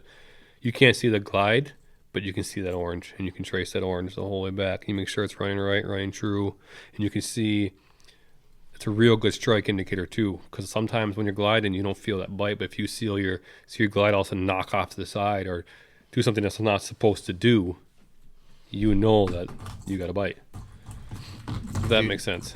Yes, and that was so helpful for me like I bought those Ryugi crack markers, right? Sticker set, right? And I stickered them because it makes it, like, especially if you're new to throwing these things, it makes it so much easier. So the fact that we just incorporated that bastard into this thing is so nice, so people don't need to worry about getting up. And it's not going to Sticker deter. set. It's not going to deter any bites because generally the fish is looking like this at it, or from the side. They're not going to see that. And like I said, when you're gliding it and you see that orange hit and you glide and glide, I'll see that hit do this, knocks to the side. You know that okay, something just knocked it. Yeah. And like you don't with a glide bait. Me, anyways, like if I see one hit it, I'm setting the hook. 100%. Like I'm not waiting to feel it because a lot of times you're slacklining that glide. When you're slow rolling it, you're not. But a lot of times when you're chopping, it's slack line. So you're not going to feel anything until, especially if you're paused, you slack line, you wait, slack line, you wait. There's a pause period in there with slack line. And that's how I fish it. So you might not feel a bite, but if you can see your dot all of a sudden go move to the side quick or just like jolt, like something as simple as that. It's just real good. It's just a visual for the angler. Easier to trace them, easier to see what your bait's doing. Super helpful. And I think about today, I noticed like different retrieves, right? I think that was something that was also intimidating for me. And that to me is what makes a glide bait angler and a glide bait special is it's in your hand, right? Mm-hmm. And I noticed there's guys who will do a little more rod input. And I found like I'm chopping my reel mostly and not putting a lot of rod input. And my rod input almost makes my cadence worse. Have you noticed? The bigger baits kind of sometimes benefit from the rod input. Actually noticed that with the 2.8, it's controlling your slack, right? Yeah. You're simply controlling. Yeah, and you're hitting the bait with your rod to get that big nose to turn, and get that some momentum to get it to glide and glide. Or these smaller 8-inch baits, you can generally do that with the reel input. Momentum's a great word, and until you're reeling one, if you've reeled one a time before, it is. I know exactly what you mean by momentum. Get the head to turn and start to glide. Get the glide working for you. Yes, yeah. Yep. Some people work for their glide baits. No one gets the glide bait to work for him. It takes a lot of practice though too. Like it does. Yeah. This thing took a lot of practice. Like so easy to overwork. That's the biggest thing I noticed with this thing. It's like barely touch it. Yeah, but a lot of glide baits are that way. A lot of glide baits are user input, and it just takes time with it and gets used to it. And that's why I like a lot of baits that are easy to work, like this. This one, you just want to cast it out and slow reel it. It'll do what it needs to do. Like it's good entry level, good way to get into it. Absolutely. And it's probably the most fun bait to throw and not get a bite on. Yeah, because it's very visual. Mm-hmm. You get to see what your bait's doing. You get to watch it, and you get to anticipate the bite. Because a lot of times, if you don't need forward-facing sonar either to fish this bait. Like you don't. No, is it helpful? Yeah, it is, but you don't need it. Like my funnest ways to fish glide bait is to fish it shallower and visually with my own eyes, and just fish targets with it because it's so fun. When you do get a strike, you get to see it all happen. I don't know. It's just very rewarding for me. I just love doing it. I'm addicted to it. And I'm wondering how much you do it in the summer, like on a cleaner body of water, and how if it can be done more often. Because I found myself putting it down after post spawn. Depends on the lake. Like I said, where I'm from around here, I live in Mankato area, Faribault area. Our lakes get really dirty. You gotta throw that at those or a baka burrito or something. Yeah, that's when I switch to the soft baits, dragging them on the bottom. But if I'm around clear water, I'll always test it. Always. No matter what time of year it is. If I got clear water, I'll test it. They'll tell you right away if they want to eat it or not. Summer conditions, is it same conditions? Cloudy, little wind? Yeah. But there's days that's calm too. I'll always test it, but generally you want a little bit of wind. So eat a chicken when it's calm, cloudy. Yeah. So, I mean, it's not something just something like, you don't want you can fish it when it's blowing 100 miles an hour too, but I'd say the least productive type of day would be flat, calm, and sunny. You want a little bit of chop or a little bit of cloud cover just to kind of... Because, don't get me wrong, he'll draw fish up if it's flat, calm, and sunny. Well, you'll show them to you. Introducing the chicken rod from Vocelka Fishing and Customs. This is the perfect rod for swim baits, chatterbaits, and big hair jigs like the chicken that's become so popular in Minnesota. This is a 7'6" heavy action rod with a moderate fast taper. The perfect action for landing those fish on a long cast, cover in water. Introducing the chicken rod, visit vocelkafishing.com. Yeah. Yeah, but you might not convert fish. No, if you're expecting them to bite, you should expect cuss words instead. Yeah, you get a little... Okay, we see it today. Oh, yeah. This morning it was kind of cloudy and kind of gloomy, and right away, boom, boom, boom, we started popping them on the glide. We caught 3 in like a half an hour. Nice. We literally saw full circle today. And then all of a sudden it laid flat. The sun popped out, and then we missed 3. They rose on it. They rolled on the bait, but they wouldn't eat it. So it's... Get to the next lake, all of a sudden, like, clouds roll in, and I freaking... You cork one on it, yeah.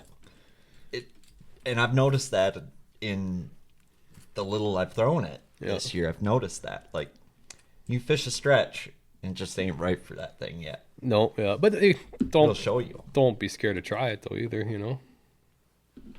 No, I'm always gonna trying it. I'm always gonna try it. If there's any water clarity at all, I'm always gonna at least give it a shot.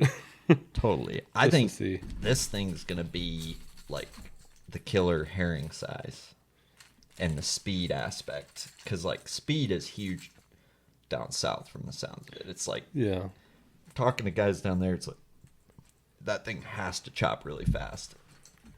What you saying? We're talking there, and I can't remember what you're telling me about. How they had to rip. Was it a fluke as fast as they could? Oh yeah. To get them to eat it. Yeah, and like, so that actually kind of segueing into, like, this is huge in Japan, and then this is like guys are keeping this deal real on the down low, down south. It's called that winding technique. So the bay rough head is kind of what has introduced people to the underwater dog walk, right? Yeah.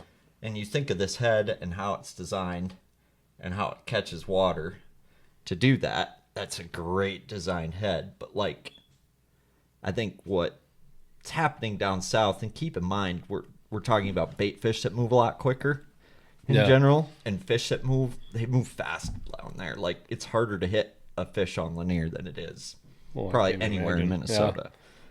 So they're having to make them react, right? And when you throw this on a bullhead and you incorporate speed, just like we were talking with the Clyde, it wants to go straight up, right? Oh, okay, it wants to rise. Yep. And this will rise, but it's going to fight water on the way, if that makes sense. Yeah, and it's going to cause an erratic swim. Almost like a shovel on its head. And kind of... Correct. Erratic, yeah. And like, depending what bait you put on here, it's going to make it do more things. And they're triggering bites, tight lining, and then and making that thing. And it's called that winding technique, right? So I think, I forget what brought that on. It was, down south, herring fish. Yeah. But like, that's the kind of stuff that's coming down the pipe. Like, guess what? In Japan, they ain't shaking a sakamata over a bass anymore. No, it's done. And catching one. Yeah, it's done, right? Yeah, you maybe could do it at night. That's crazy. But like the mid-stroll thing, they free rig like that bait and the steer ride. Free rigs it a lot. Catches them. Fishing it slow and getting that minnow to die.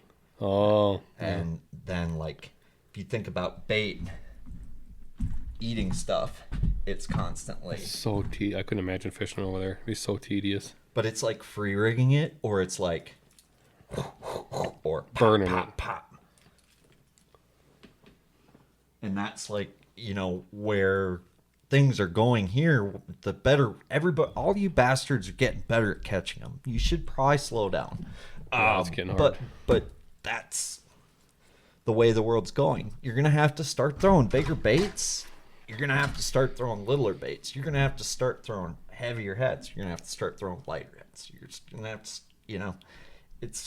it's such a weird sport that way. And I feel like Minnesota's always behind because of how dumb our bass generally are.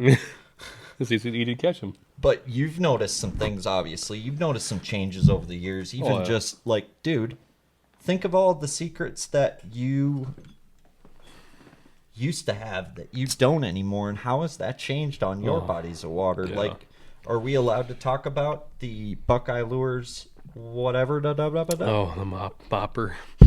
I mean, The mop jig. how have you seen just even your success change fishing in terms of your competition throwing things and like pressure evolving with scope and things like that, even in your neck of the woods? Yeah, fishing. My buddies and I talk about it all the time, especially around here. It's like used to be really fun fishing around here. Like catch a ton of fish in a derby, Now it's like every event is a grinder.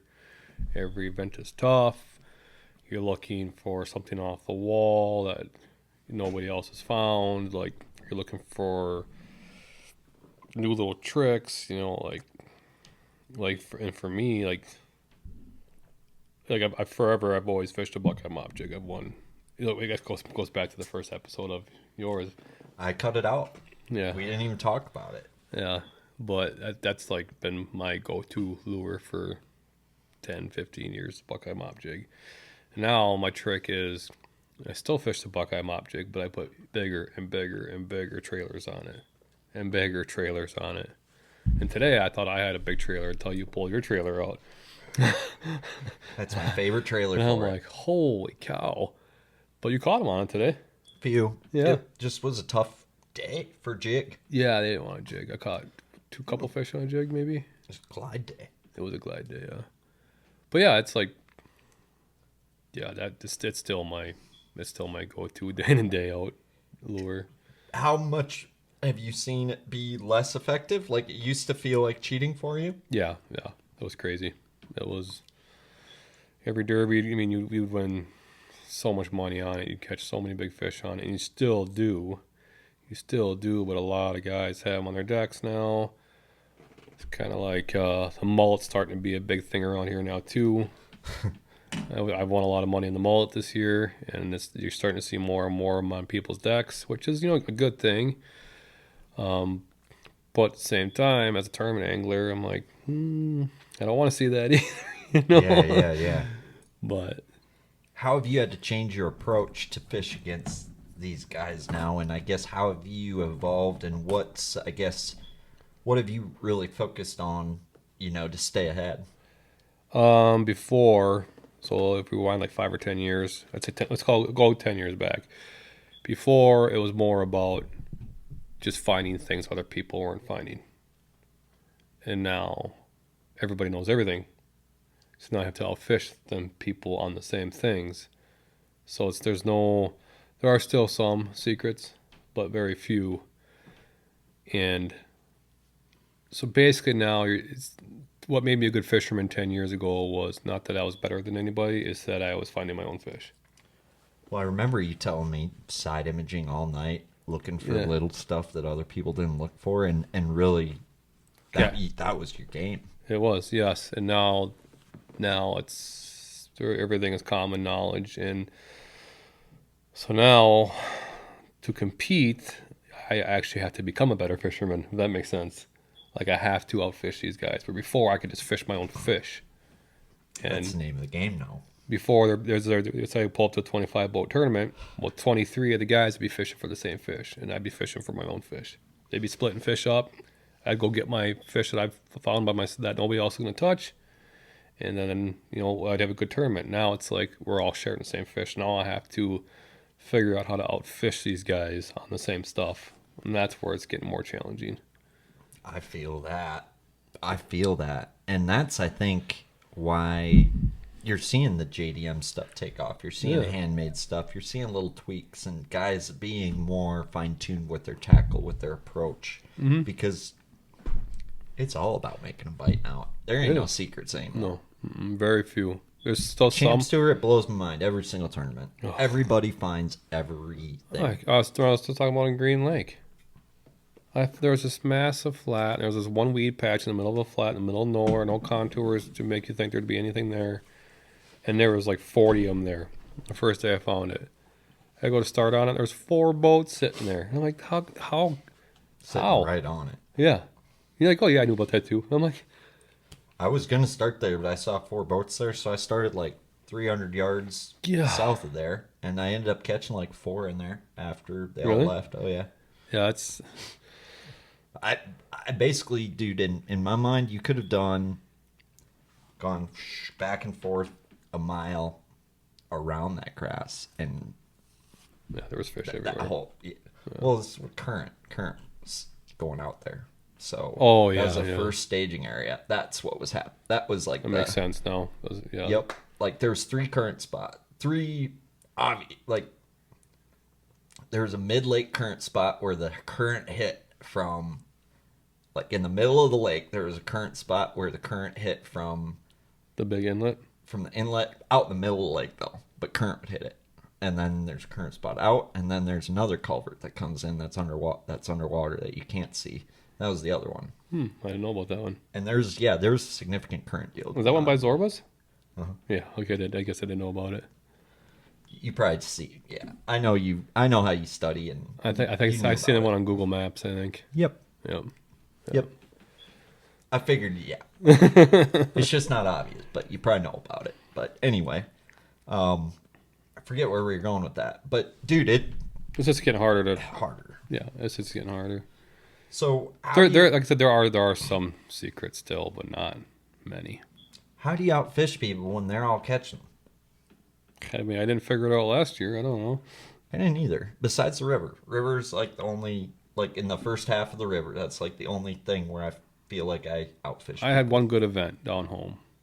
That was not a Champions Tour event. That was a big money event. Otherwise, besides that, any big money event, I did okay. I had a 4th, 5th, and a 6th this year, but I didn't win a Champions Tour event. Well, if this is your first podcast listening to Noah Schultz, I guess it'd be probably proper to mind you that he's being awfully hard on himself right now. But this man did win 4 boats in 5 years. Let's not forget that. Yeah. You've got more Champions Tour earnings than any angler, probably doubled, I would assume. Probably, yeah, I'd say. You could add up the 2 highest earners, and I don't know if they'd equal you. If you count your boats, I don't know how it's possible. No, probably not. You're right. You could add up the top 3, and I bet it still wouldn't. Yeah, I don't know. I never added it up. 4 boats. It's that simple. They could win how many events, and that doesn't equal 1 boat. That's true. You'd have to win 4 events to equal 1 boat. That's true. Yeah. That's freaking crazy. Yeah. I had a good run for a while. Bro, that's the most lethal run. Like, that's... And, dude, I honestly thought, like, you are so poised to fish nationally. We talk about this every podcast, so I'm sorry, but... I just feel like I'm past my prime now. I'm getting old, you know. Got a lot of kids to take care of, responsibilities, and it's not really on my radar anymore. I do want to figure out how to get you the hell in the world record book, though. Most amount of tournaments won with the most amount of kids. Yeah. Do you know anybody? Typically people with this many kids probably aren't fishing tournaments, so. Right. They're probably at and home. If they are, they're probably not winning like you. Home taking care of the kids like I should be. No, dude, you're a good dad. You answered 3 times today, and those kids adore you. Yeah, they're funny. You're a good dad. They keep me on my toes. So the camper worked good this year. How many years have you had the camper? This was our 3rd season on it. So does she drive separate then? Two whips? She pulls my boat, I pull the camper. So I got you. She don't like to pull a camper? She probably won't even try. I suppose Dooley pulls the camper then. Yeah, it's a little intimidating to pull that big old thing. That's a big, scary camper. It's like driving a semi. Basically. Is it? Yeah, it's pretty big. I suppose. How much worse is gas mileage with it? Oh, I get like 7 miles to the gallon. Hell yeah! It's just shy of like 17,000 pounds, I think. So it's big. It's big, but it's awesome. It's probably one of the coolest, best things. I guess it's probably one of the. And I come from fishing. That's like one of the coolest things like we got from fishing was that. Well, dude, it's cool. Like your whole family travels to each event, and like it's truly kind of it's a lifestyle for you guys. And I guess do you guys have any like camper traditions of like, Yeah, kinda. if we win, we can get this, or if we do well, we can do this, or it's we do ice cream this night, or whatever. We do have one tradition, and that's if we win event, we go out to eat and celebrate. Okay. And if we lose an event, I'm so pissed off, we go out to eat and we celebrate and drink about it. So no matter what, we're going out to eat. That's our tradition. That's cool. That's cool. And we started. That's like this. My wife was starting this thing called like Schultz camper games or something. We got a bunch of like yard games we play, and we're always farting around out there when we're camping. It's fun. Have you seen that game, Sobe? That yard game Oh Sobe my was playing? God, yeah. I feel like you need that at the campsite. Just You need whack to the be kids in the whacking head. your Whack. with- yeah. Describe that to me again. What was it? Was it He tied like was it a foam ball? some sort of weapon, like some sort of non-lethal weapon? Yeah, to his end of his fishing rod. Something without a hook. And the people would run across the yard, and he would cast at them and pick them off with the ball. It was like a dodgeball. A lot dodgeball, but he would use his rod to do Yeah, it. like a casting dodgeball. I'm like, man, That was hilarious. that's the best yard game I've ever seen. I bet Noah freaking. That's like discipline and fun in that was two funny. things. Yeah. That's No, we had a good summer. We spent a lot of time in the camper. We would go early to each event, stay late, and went to Spicer a week early. We actually we wrapped up Lahamadou, and we had, 3-week gap there? Mm-hmm. We stayed up in Lahamadou for a week and a half longer, just for like a little family vacation. And then we decided to go right from Lahamadou to Spicer, kind of keep the vacation rolling, and got there a week early and just kind of hung out, bummed around, and chilled with the kids. And poke around there at all? Like there was not one lake next to it. nest. Yeah, yeah. Some big ones, not smallies, all largies. Oh, I was busting. Green was off limits. Yeah. So I practiced every single lake with a smallmouth around green. So that was my mindset. And I went to Nest, and it was like dirty and not like green at all. So I'm like, well, I don't even want to mess with the smallmouth because I'm just gonna it's gonna be a different animal than green. For sure. So I'm like, I see all sorts of grass and pads and like all sorts of mats. I'm like, that's like fun. This could be a fun flipping lake. For me, it was, if it's a scope and bite, I need to be hitting my target. I need to be fast, efficient, and these guys are good. And if it is a scope tournament, I need to be on my game. So for me, it was just target shooting. But I had 23 and a half smallies On nest in 2.5 hours. Are On you what? serious? No way. Like out. Just off the break. And shallow. Oh my god. There's so much grass in that lake shallow. Not everywhere. Sand flats. Sand and rock. So I started off looking for smallmouth, and I'm like, I just kept getting distracted by the mats and everything I was seeing. It looks such a good largie looking I just lake. went and grabbed Get my. some big largies. Oh yeah, There's big largies in there. There's big fish in there. that was fun. Yeah. That was fun. I don't know if I'll need to cut the lake out, but whatever. Go ahead. It's not the best lake around. There's good lakes. There was in that one area I found that had some really big largemouth, and they were all punching. It was fun. That's so sick. It was fun. But I don't think I caught a single smallmouth in that lake. I kind of got deterred. I really have to work on my smallmouth game. I really do. Like I feel like I'm light years behind you and some other guys on tour. I mean, if you look at your results in smallmouth events, I would definitely disagree. Yeah, but I I would don't- say you are one of the best natural anglers on tour. Well, thank and I you. think, well, you've proven that with your smallmouth abilities. Pokegama, you won a tournament. Vermilion, you were leading at the half on smallmouth. That was early in your smallmouth days. I got Mille Lacs, you won a boat fishing for smallmouth, going blow for blow against John Figge, who has spent a lot of time fishing smallmouth with some really good smallmouth That was anglers. all pre-scope though. And doesn't matter. That was all pre-scope. I hear what you're saying. Yep, and I felt like I was a better, like I feel like I'm playing catch up in that regard. too. Besides certain things. I have a handicap where I live.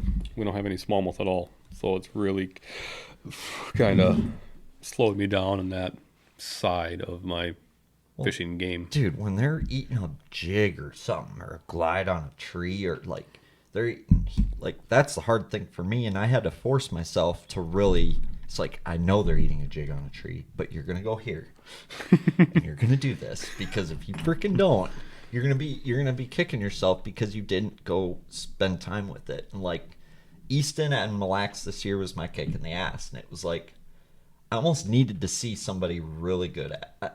And that's a lot of things we do, right? Yeah. Like people watch Easton Fothergill on live or what have you. It's not the same as sitting in the boat with them for 8 hours and watching the dude work. I didn't get it until I sat in the boat with him, and it's fast. Like it, and for me, it was like, oh shit, this is like shooting a bow at 100 yards. You can't just pick up a bow and shoot it at 100 yards. Practice. You have to shoot the shit out of that bow, Yep. and in different wind conditions, and all of that, and like that's the game now. Versus what we did was think smarter. Just simply think smarter. You didn't have to do it faster per se. You had to do it smarter.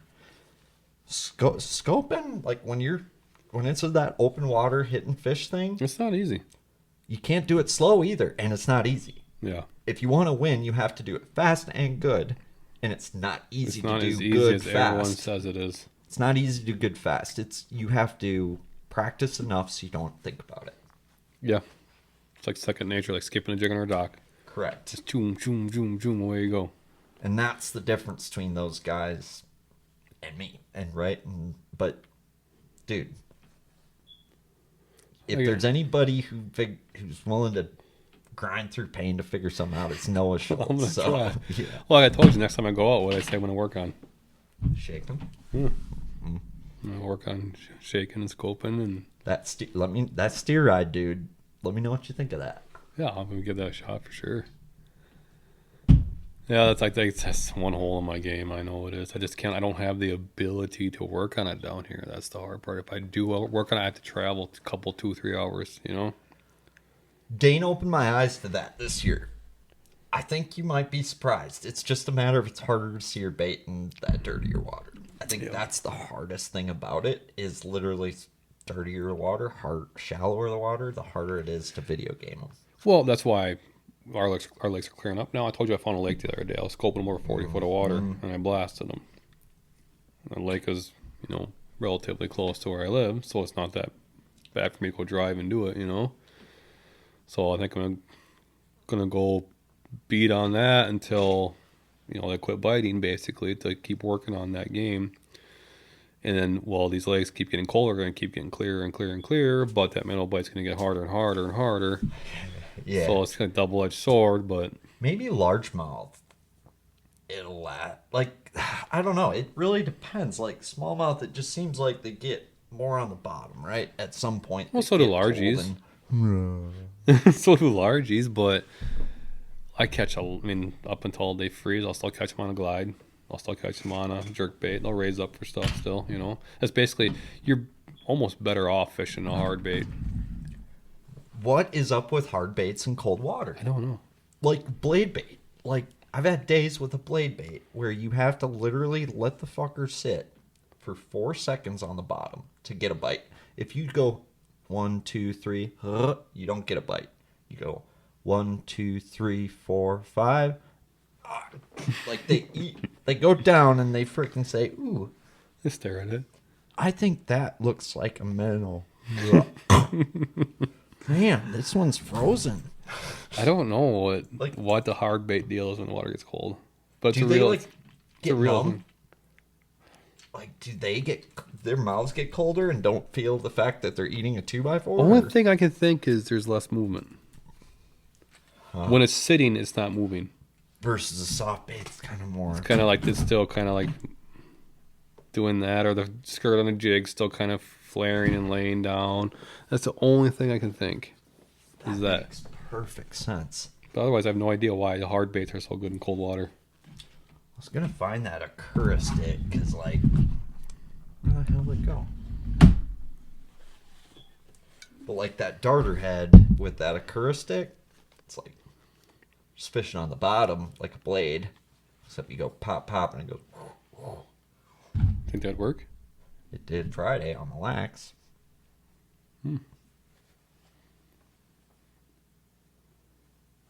How Same about, reason a jigging wrap works or what have you. how about the Issei? It works. Did the dick and balls? Yeah. Yeah. I took a girl named Tracy fishing twice this year. And usually if I take a girl fishing, I give her a wacky Senko, right? And she catches them on wacky. But this year I'm like, hey, why don't you throw this little dick around? Hey? Both times she caught one over 4. Really? One of them on nest. She was with me that night. Really? She teabagged one over 4 on the dick and balls. And like it's her favorite bait to throw. Because she can fish it as fast or slow as she wants. And like a Senko for a beginner, yeah, it's going to get them a lot of bites, but they're not going to have any confidence in it because it doesn't feel right. Yeah. Versus that thing's like, when you move it, and that's a blade bait to me, right? And it backslides into the same spot you pulled it from. You think so your movement forward or backwards, it's going to go back. Like it's not going to move too far away from. Have the you fish. tried it in cold water yet? Yeah, and it works. You have? Yep. I was catching them on the river as deep as like 15, 16 on it. Really? And then, works really well shallow, grassy stuff is when that's when I discovered it was last fall. I was on Coronas and I made 10 casts and I caught 2 3-pounders and 10 casts. And I'm like, I think you told me that. This thing, I was like, they're not trolling us. This bait is for real. They're not just making fun of us, these Japanese folk. Like, they actually thought through this bastard. And they wanted to have a little fun while they're at it. So, but I tested that thing this year, and it's like, that whole gravity bait category is, I think, kind of like the glide bait thing, one of the most slept on things in the state. But there's more to it. Like, you can't just throw a cover scat and catch them. Always. You can. I was watching today. You don't just throw it and let it sit. There's a lot more to the whole technique than people give it credit. And like the dick and balls is extremely effective in dirty water and windy conditions. It's got the vibration. Yep, and it fishes heavier. So it gets to where it needs to go in the wind and it moves water in dirty water. So if you're fishing, and it just gets bit anywhere, but where it outfishes the other ones is dirty water and wind. It makes sense. Yep. And then you've got your depths, cover scat, which is a great all-around, fishes really good in current and really good, dirty. It's kind of a good all-around. And then that Akura stick is kind of that new one from Galapagos that's come out. And that one is a little more floaty, so better when it's really calm, I would say. And better on the dart. So some baits go and fall backwards, like the scat's kind of a heavier dog walk, like tail heavy dog walk, and the Akura stick's more of a balanced dart and hover shimmy, right? I was looking for that 3-inch one. I have it sitting somewhere in this sea of baits, but maybe I put it in the box.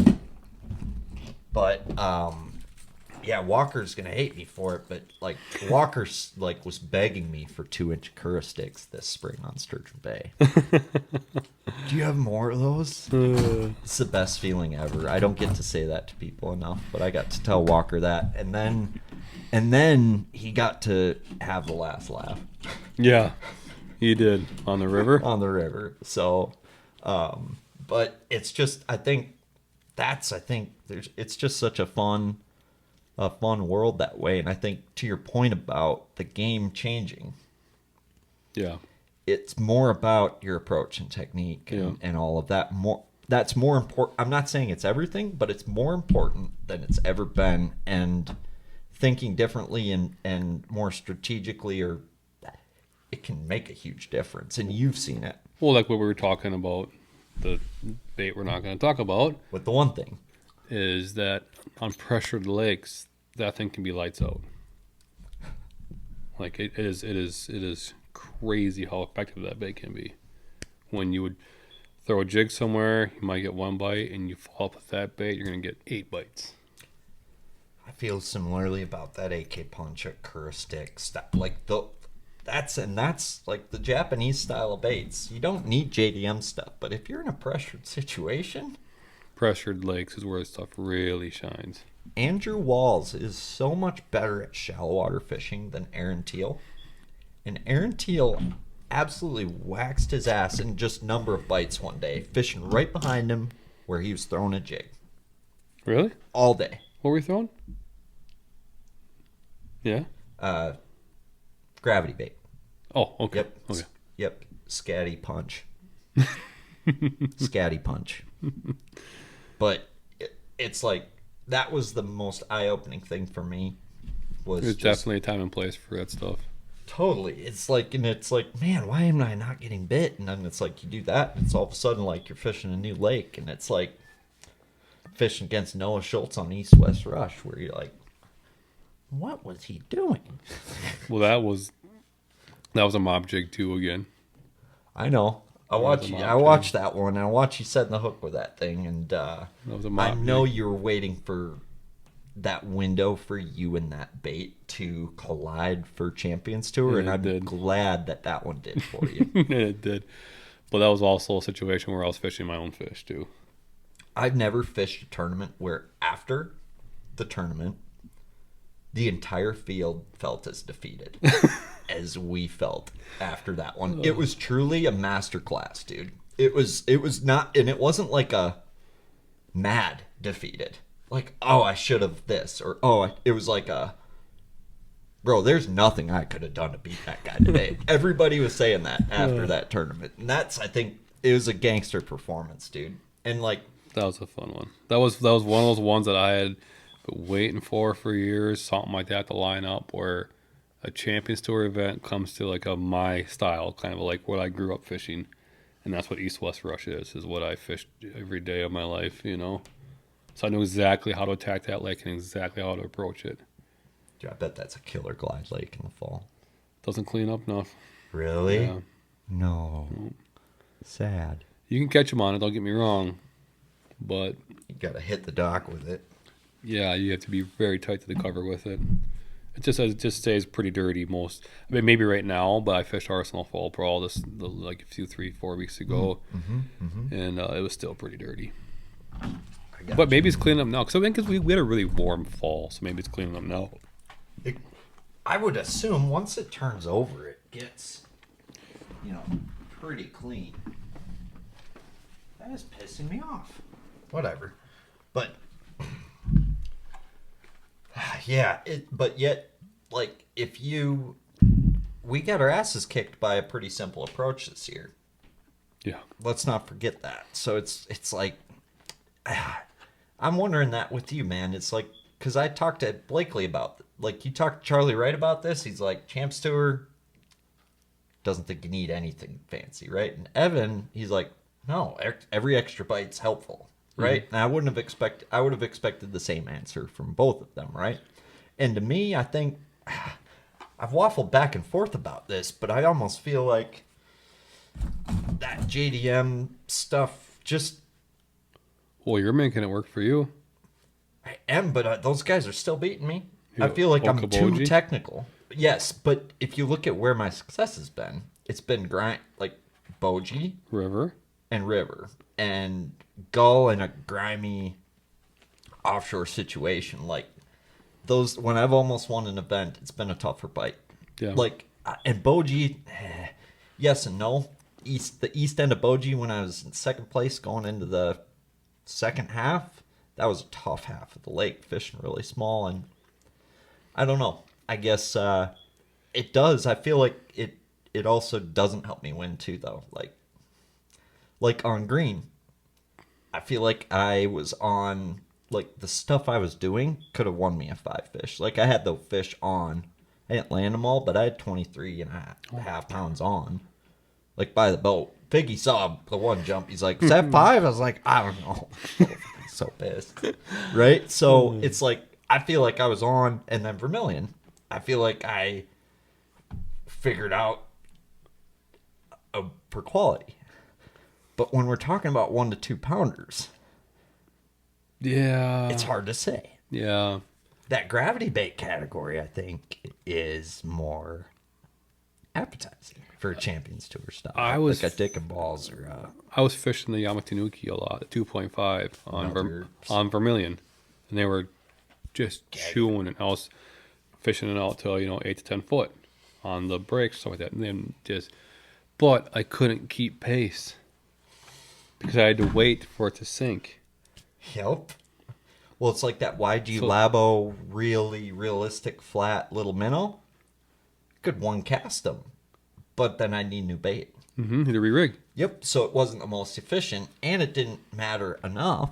Like Mille Lacs, I would have probably won with that bait. In a slugfest, when it's an absolute slugfest, you might be better off fishing conventionally. But when things are tough, that's when I feel like that stuff's really going to shine. And I feel like that's like if you look at the events I've done better in, it's pressured fishing. Like you have to really dial the bite in a little bit. Yeah. Like when everyone's catching them, that's don't place your bets on me when everyone's catching them. That's what I've learned. Slugfests are hard to win. It needs to be like a grinder. I like grinders. I feel like these kids we're fishing against are really good at these slugfests. They are. And I'm just trying to figure out how and why. They're good at them. And I feel like it's because they just fish in Ed rig. Blakely doesn't fish in Ed rig much, so I don't think. Well, he's not a kid, is he? How old is he? How old is Blakely? 35? Younger than me and you. He is? Yeah, he's the guy. His balls dropped probably when he was in 2nd grade, I think. I think he was that kid with a beard in 9th grade. You know that kid that we had trying to buy us beer, like way too soon. He's young. He's younger than you? I think so, yeah. Wow. Maybe not. I should probably re-listen. He might be 32, or I feel like he's late 20s. I feel like he's somewhere between 26 and 31. Well. But I could be wrong. See, I think my problem is my age. And I'm older. I'm stuck in my ways a lot, too. I feel like you're one of the more open-minded older dudes. Try to be. Because I know that's how things get won, and things are going to constantly evolve. That's a good question for you. So I noticed after my best year of success, I stopped pushing the envelope as much. And then I got behind. That's my synopsis of it. Yeah. And people have heard this story enough, so I'm not going to bore people with it again. But and Seth, he wins AOI, and then he has the biggest slump of his life. You get 10. Or you fish those, you did. You have a recipe for success. You've proven that when this is in your hand, good things happen. Yeah. And all of a sudden it's like, and now I'm seeing Seth has a new, right now is the scariest I've ever seen that dude, because he's got a new perspective, and I think he won throwing a jackhammer and you're power fishing Seth style, right? And I feel like he ran into trying to do that and it's not working. Okay. So he feels like he can't do that anymore, right? But now I think he's figuring out that those fish just don't bite as good. So he's figuring out little tricks up his sleeve, and that's been so fun to communicate with him on. It's he feels lethal right now. And he hasn't felt lethal in 4 years. That should be good. That'd be a fun year to watch him. I'm curious because you're doing some similar, you're on it, dude. This year I really started to experiment more with some other things. Where the last few years I'm just trying to bulldoze it. I'm gonna make this work because this has worked and it's got me where I am. I'm gonna keep forcing it and keep doing it. And then I have success doing it. I get top fives. I got 3 top fives this year and 3 top fives last year, but I can't break that door and crack a W, because everyone's just another step ahead of me, another step ahead of me, another step ahead of me. So I've been experimenting a lot this year with other things, trying to keep an open mind. And you do see the writings on the wall. It is very real that you do need to kind of, especially pressured fish, you do need to show them something different. Like you do. You can force a bite. 5-fish derbies, for sure. You can make something work. You can force it. You can hammer down and throw it all day long. Champions Tour event, you better keep an open mind. And you better be willing to zig and zag. But even 5-fish derbies, like I fished a tournament this last week with my boy where I locked a mop jig in my hand. Well, that's all I threw. The entire day was a mop jig. I had 6 bites, landed 5 of them, and we got second. And then weekend prior to that, I got my first bite on a mullet, locked it in my hand for 8 hours. I had 6 bites all day, landed 5 of them. We won by like 7 pounds. So sometimes it works and you can bulldoze it and steamroll it and make it work. But in the Champions Tour, you better be pretty damn versatile and be open-minded and willing to change on a dime. Maybe I'm not doing so bad. I don't know. I'm trying to figure out what my issue is. And I don't know if I have one or if... Champions Tour events are very, very hard to win because it takes all the luck out of it because you have lake splits. You cannot have any downtime. Yeah, you can catch one gigantic fish, and in a 5-fish derby that would be great, and that propel you to a first. Where one giant fish in a Champions Tour event is going to be great and helpful, but you're going to have a lot more to go along with that. So it takes all the luck out of it, and you really have to. It can't take the luck out of it. You can't have any mistakes. Right. If you have any mistakes, you have any even a simple mistake like a lost fish can cost you a first place. Oh, absolutely. One lost 2-pounder, one lost 1-pounder can cost you a first place on the Champions Tour. Where a lost 1-pounder in a 5-fish is no big deal. Right. Like you cannot have any mistakes in a Champions Tour event. You have to fish clean. You have to be on fish all day long. You have to be catching fish all day long, and you have to be willing to adapt with the day as it unfolds, and you have to be prepared to fish a different portion of the lake too, you know? And it's like a different decision each event, right? Like the river, that first half on the river, it was the person who was most persistent. Mm-hmm. Like with the bite, right? And didn't quit and leave and abandon it and just... No, it was you. That's where your mindset comes in. Well, it was like... Dude, I thought about leaving and pulling the plug on a couple spots so many times that I just made one, like... No, let's do this now. And it was like, ding, light bulb. But like, in any of our other tournaments this year, I wouldn't have made it that far. Yeah. Because you didn't have time to, right? Yeah. So it's like, there's a lot of different types of... You have to be willing to make an adaptation on the fly. And it really depends on the event, on the day. And I have so much freaking respect for the guys who find... that consistency with that, because that to me is you can do it every day for 6 to 8 hours, because that's what it takes to win AOI. You have to have 6 rocket fire awesome hours of fishing every event, so 6 times 4. You do. To win Angler of the Year, you have to have 24 hours of flawless bass fishing, in my mind. And you're allowed 2 times 4, 6 hours of unflawless bass fishing. And I would say 6 hours of unflawless might be a stretch too. So this is what's crazy to me. I'd say more like a couple hours. Evan Blakely went largemouth fishing the first 2 hours and still took 12th. On Vermilion? Tell me how that's possible. How that you waste 2 hours of the day and still take 12th place. I didn't waste a single hour that day, and I took 23rd place, Noah. I caught 100 pounds of bass. So that's what I'm saying. I took 30th.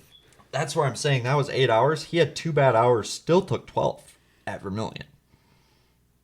Lahamadu, he had 2 bad hours in the morning and almost won, right? So, like, yeah, Charlie Wright had 3 bad hours in the afternoon. Yeah. If he'd have stayed on, like, I feel bad, like, because he almost lost and, like, he left the dock. And if I'd have just told him to stay, like, Evan wouldn't have almost caught him. He locked it down with an hour to go. I thought Evan had won.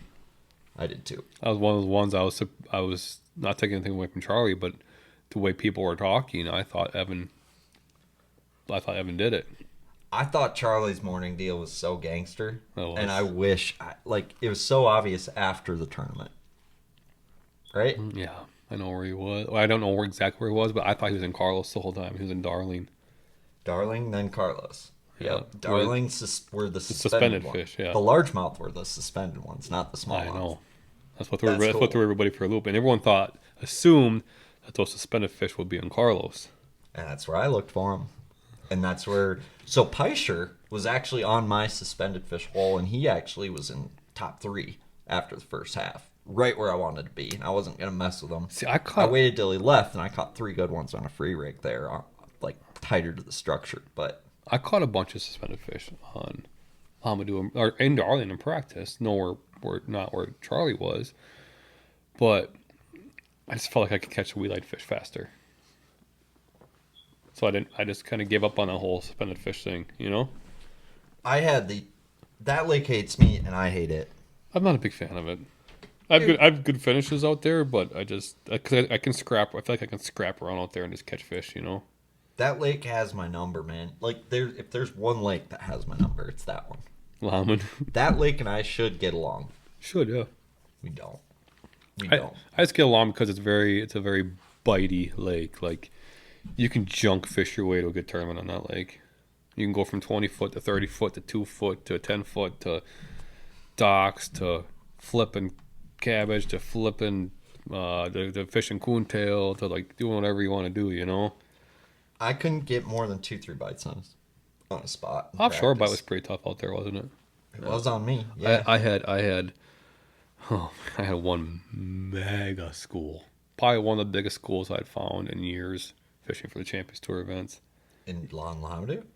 Yeah, it was massive. This year? Mm-hmm. Really? It was.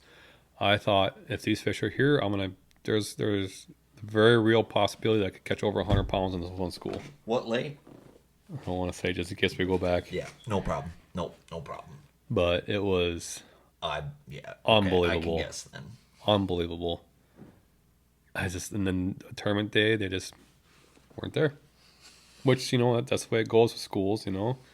But there were so many fish there, I thought. And they weren't like the 2-pounders. They were like the 2 3/4 to 3 3/4. They were the big, good quality fish. And I'm like, this is going to be insane if these fish are here. Did you see Nathan Nipper that day? Tournament day? Okay. No. Just curious. Nobody started he had on a it. good finish or good second half, awful first half. This was the first half spot. Yep. And nobody found them. I had them all to myself. Really? And they just weren't there. Story of my life. So I had to scrap and claw and scratch my finish. I didn't have a good finish. I think I got 5th, I think, or something like that. I had a good finish, but not the way I had planned on doing it. I pretty much, once the day started unfolding and I realized I wasn't going to go the way I wanted it to go, I just scratched all my practice. And I started running around. My second half was going so bad, I'm like, we need to check some docks. And I pull up into the stretch, and then, I fish 4 docks, and then I look over down the stretch, and you come out. And I think you had already fished all of it. Which second half? Yeah. Which was it, Geneva or Lamadou? Lamadou. Probably. I know for a fact. Probably. You had to have. Wasn't getting many bites, but they're good quality. Yeah. And Like a 2-for-1 kind of quality. Like you catch one, it's worth 2 of what a lot of other people were catching, you know? Leitner and Chapman were on what I thought were my best schools in the morning, and they were good. It's just I wasn't going to pull up on either one of them. And the Carlos fish, there's people on that. So I didn't find anything sneaky. That was my issue, is I didn't find anything that was really good to myself. I just can't believe I cannot believe that school's there. And I really can't believe nobody else found that school either. It is weird sometimes. Sometimes the thing you think everybody found, nobody they finds. don't. Yeah. And that's why, dude, I've learned. I don't care what your boat number is. You got to start on your juice. You got to try to start there. Mm. And I've been mind blown more times than not. The river, too. I'm like, crap, I got a bad boat number. And there's a lot of fish to be caught, but I don't know if I'm going to get on anything. That's so. And I got on it right away. We fished the Fall Brawl East-West Rush. Me and my partner Tim Pittman, we fished the Fall Brawl. We had a horrible boat draw. We were like basically last boat out. And we're going to go to a community hole, which is a known community hole out there. And Connor O'Connor fishes it every year.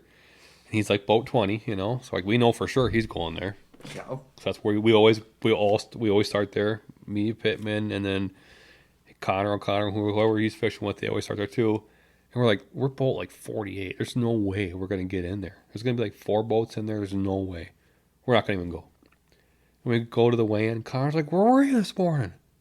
I'm like, what do you mean? He's like, dude, I had it all to myself. I'm like, no, you didn't. He's like, yeah, I caught like a 3.8, a 3.8, and a 3, and a 3. And I'm like, no, you did not. With those identical hand gestures, I bet. I'm just like, 3.8 and a 3.3 and a 3. I'm like, you did not. He's like, yeah. I was like, waiting for you guys. You guys aren't there. And I'm like, where the hell are they? And I'm like, we talked about going there, but we figured there's no way in hell we could go there, you know. And he beat us by like 2 ounces. He got third, we got fourth. Like, so maybe it would have helped, maybe not. Oh, it would have helped. We weighed up 2 squeakers and like we had. Was it that flat he busted him on second half of? Okay, no. The one Liferman told him about that. No, I was sad about that. I should have started there, and I didn't start there for East West Rush. Bro, I was like, this is my little sneak hole. I'm gonna. Oh, they were loaded there. I know, but I didn't think. I was like, I didn't see anyone when I practiced it. I'm sure people practiced it, but I was like, I ain't starting on that. I'm gonna save that. I'm gonna start on where I know people. That's what I thought too. I'm like, I'll go there like 3rd, 4th spot. And I freaking get there, and I see how much Connor had been peeling on him there. And he was sitting. I'm like, oh. I was sick to my stomach at that point because I had a kind of a tough first couple hours, and it took me a little bit to get my stride that second half. But that's fishing, dude. Tournament fishing. I was going to run down there, and I'll start heading that way, and I see a boat that looked like Connor's, and then I see a camera boat next to him. I'm like, that's not good. That's not good. That means he's catching them. Like, what place is in? Oh, he's in like 4th. I'm like, no. I should have went there right away. No, you did not. Not that it mattered, I guess, but no, we were us peasants jockeying for second. We're pissed about that. That's it. Dude, I noticed something today. Like that second lake we fished felt like the perfect chatterbait lake. Yeah, I would say 100%. Like, if there was a tingly vibe I had, it was to pick up a chatterbait on that. And nice little tinge to the water, like a lot of scattered little shit grass everywhere. And I just kind of assumed you'd have one tied up today, and I'm not knocking it because I'm the type of guy where it was for me. It was like, okay, I don't want to bring a billion rods in Noah's boat. You asked me this morning, do I need a chatterbait? I'm like, I said, yeah, maybe. Maybe I'm like, nah. Well, I told you, I'm like, I'm not really fishing very hard today. Like, if I was alone, I probably would have fished a lot differently today. I just didn't want to put any line on my chatter wheel. Like, I always, when I fish with people, I tend to fish a little differently, you know? Like, I would probably spent more time behind the steering wheel today. Show me your chatterbait tricks today. I'm just chatterbait. I'm just kidding. But it was you more. Throw on a bunch? Not as much as I used to. Sure. Yeah. Why? How come less, or what? I just don't feel like it's as productive as it used to be. Yep. That's my opinion. I feel like it's so right. The jighead minnow, when it first came on the scene in the South, it'll win you a tournament all year, all the time. And now it's like a seasonal window for where the jighead minnow, and it's like an early pre-spawn, and like just like the A-rig. Did you notice that when the A-rig first came on the scene, you could win everything everything everywhere year round. That's why they banned it. Well, now like guys don't win on an A-rig usually until fall, winter, early spring. Yeah. And it's like I feel like the chatterbait when jackhammer first came out, Brett Hite could win, this window, and guys could win any window. And now it's a supplemental tool, and there's like a window where it's the best. Mm-hmm. And that's, I feel like, how baits work when the evolution of like a hot bait. It's like when it first hits the scene, the dice is cheating, right? Or whatever. 2-3 years from now, it's going to be a very situational this deal. Like a hair jig, fuck. I wish they ate a hair jig as good as they used to. Well, like a Nevrig when that first came out. Oh my god. Nelly talks about Nico. That. Oh my god. Nico was magical for like 5 years for me. Magical. Now it's like, yeah, it's like catching fish on it. Still works, but not like it used to. Dude, even a Yamamoto Senko, like the Boji was a kind of a really good eye-opening tournament for me, but it was kind of a sad tournament because it was the first time where I would have told you there was not a lure that would outfish a Senko in the situation I was in. And there was a bait so much better, and like it was very aquaristic, like, if you will. Oh, you so did it's find like it. 100%. Yeah, it's the fish are becoming very conditioned. They really are. That's like, there's baits I still fish, like a jig. I'll still fish a mop jig day in and day out. Jig's timeless. Yeah, and it still gets big bites. But like chatterbait, the last couple years I haven't really fished it a whole lot. I don't either. Just doesn't generate bites like it used to for me, you know. Spring and fall, dirtyish water. Very Blakely situational. catches the shit out of them on it. It's just very situational for me. Like, and when I do fish it, I'm usually fishing a more compact version of it with like a Yamamoto Seiko Slim versus the full size one. Sure. Like I'm really kind of compacting it up a little bit. Like, Throw the Mini Max a lot? Or the Baby Jack or anything? no, I still like my Jackhammer? full size jackhammer, but I'll trim the skirt real tight and then I'll put that Seiko Slim on it Got it. versus the full size Seiko, and that seems to really help get some more bites. But yeah, it's not where before like you could just bomb that thing anywhere, just catch fish all day long, you know. Yeah. 5-10 years ago, like it was magical. That's just like, you do have to stay on top of these bait curves and the trends. You do have to follow the stuff if you want, especially if you want to be competitive. Especially in, like, the Champions Tour is not the Elite Series, but it is super competitive. It's the most competitive trail you can get regionally, Yes, by far. and getting more competitive every Yeah, year now. that's very, very. And I love that he made it. I love that he cut the field. I love that he's making qualifiers. That's the way Champions Tour should be. It should be on a pedestal. You should have to earn your way into it. The region deserves to have something like that, dude. We And have- hats off to Dane, right? Yeah, yes. Yeah. We have the culture here for that, you know. And it's obviously the anglers support it. And like when you have 60, 70 anglers on a waiting list trying to get into the Champions Tour, you have the demand there. Dude, Dane said there was people who drove from Indiana to fish that qualifier on Cronus. Illinois, Indiana. I believe it. I believe it. I didn't. I'm like, that thing's like, that's wild to me. If you've got people like it's making quite a Why name for wouldn't you? itself. If you win a Champions Tour event, you win $15,000. That's equivalent to a $30,000 team tournament. Bro, if you miss and take second, you almost win 10. Yeah, Or, if you count the retail value of them. you have to, because retail value, like you have to count that as a cash prize, because let's say you win a $3,500 trolling motor. So you put it online, you sell it for $3,100. Say someone $400, that's going to sell overnight generally, you know. Well, it's an Ultrix Quest. It's not going to sell much below retail. Exactly. Like stuff just sells like that, you know? So it's like, you have to count that as cash value, you know? Like, same with the boats. Like, yeah, you're not going to get full retail for a boat, but you can move them pretty fast for 45 to 50, you know? There ain't a trail that pays better. And like fishing team trail, you'll travel from Canada to Iowa, and you take second, and you feel like you fucking just gave a kidney for second place, right?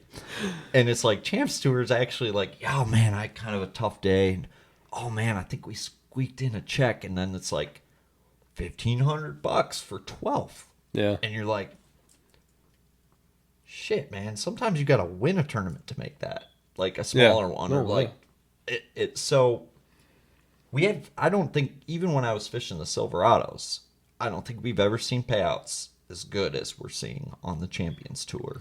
And we're very lucky and blessed. Scott started it. That somebody wants to carry the torch, because we knew Scott wanted to retire, Nancy wanted to retire. Who the hell knows what would have happened? I mean, can you imagine if Brad Leitner would have taken over the Champions Tour? Holy fuck, that thing would be in the ground. Bradley. I'm just kidding, Bradley. No. What? No. No, but seriously, dude. No, like, it's we don't, like, we bitch as anglers. The thing is, like, people... We bitch. Like, I always stress You this should to be grateful. everybody. Like, everyone talk about it all the time, payout. Everyone's like, oh, yeah, 15 grand for first. Like, no, you got to think of it like this, because we're so used to fishing as a team. Like, you can't look at it as a $15,000 payout. Like a big tournament around here is 10 grand for a team tournament. That's 5 per guy. Yeah. Yeah. You're fishing for 15 grand For you. plus contingencies because the tour is big enough where you can qualify for contingencies with a lot of boat companies. If you're running a Vexus, they'll match your winnings up to 10 grand. Skeeter will pay 10 grand now too. So you win a Yamaha. Champs Tour event, 15 grand plus 10. That's $25,000 to win a 50 boat tournament. Yeah.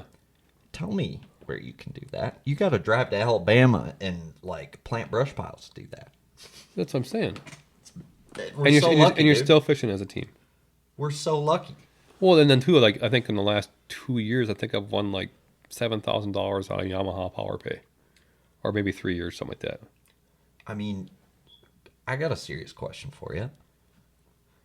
If Champions Tour payouts weren't as good, would you have as many kids right now?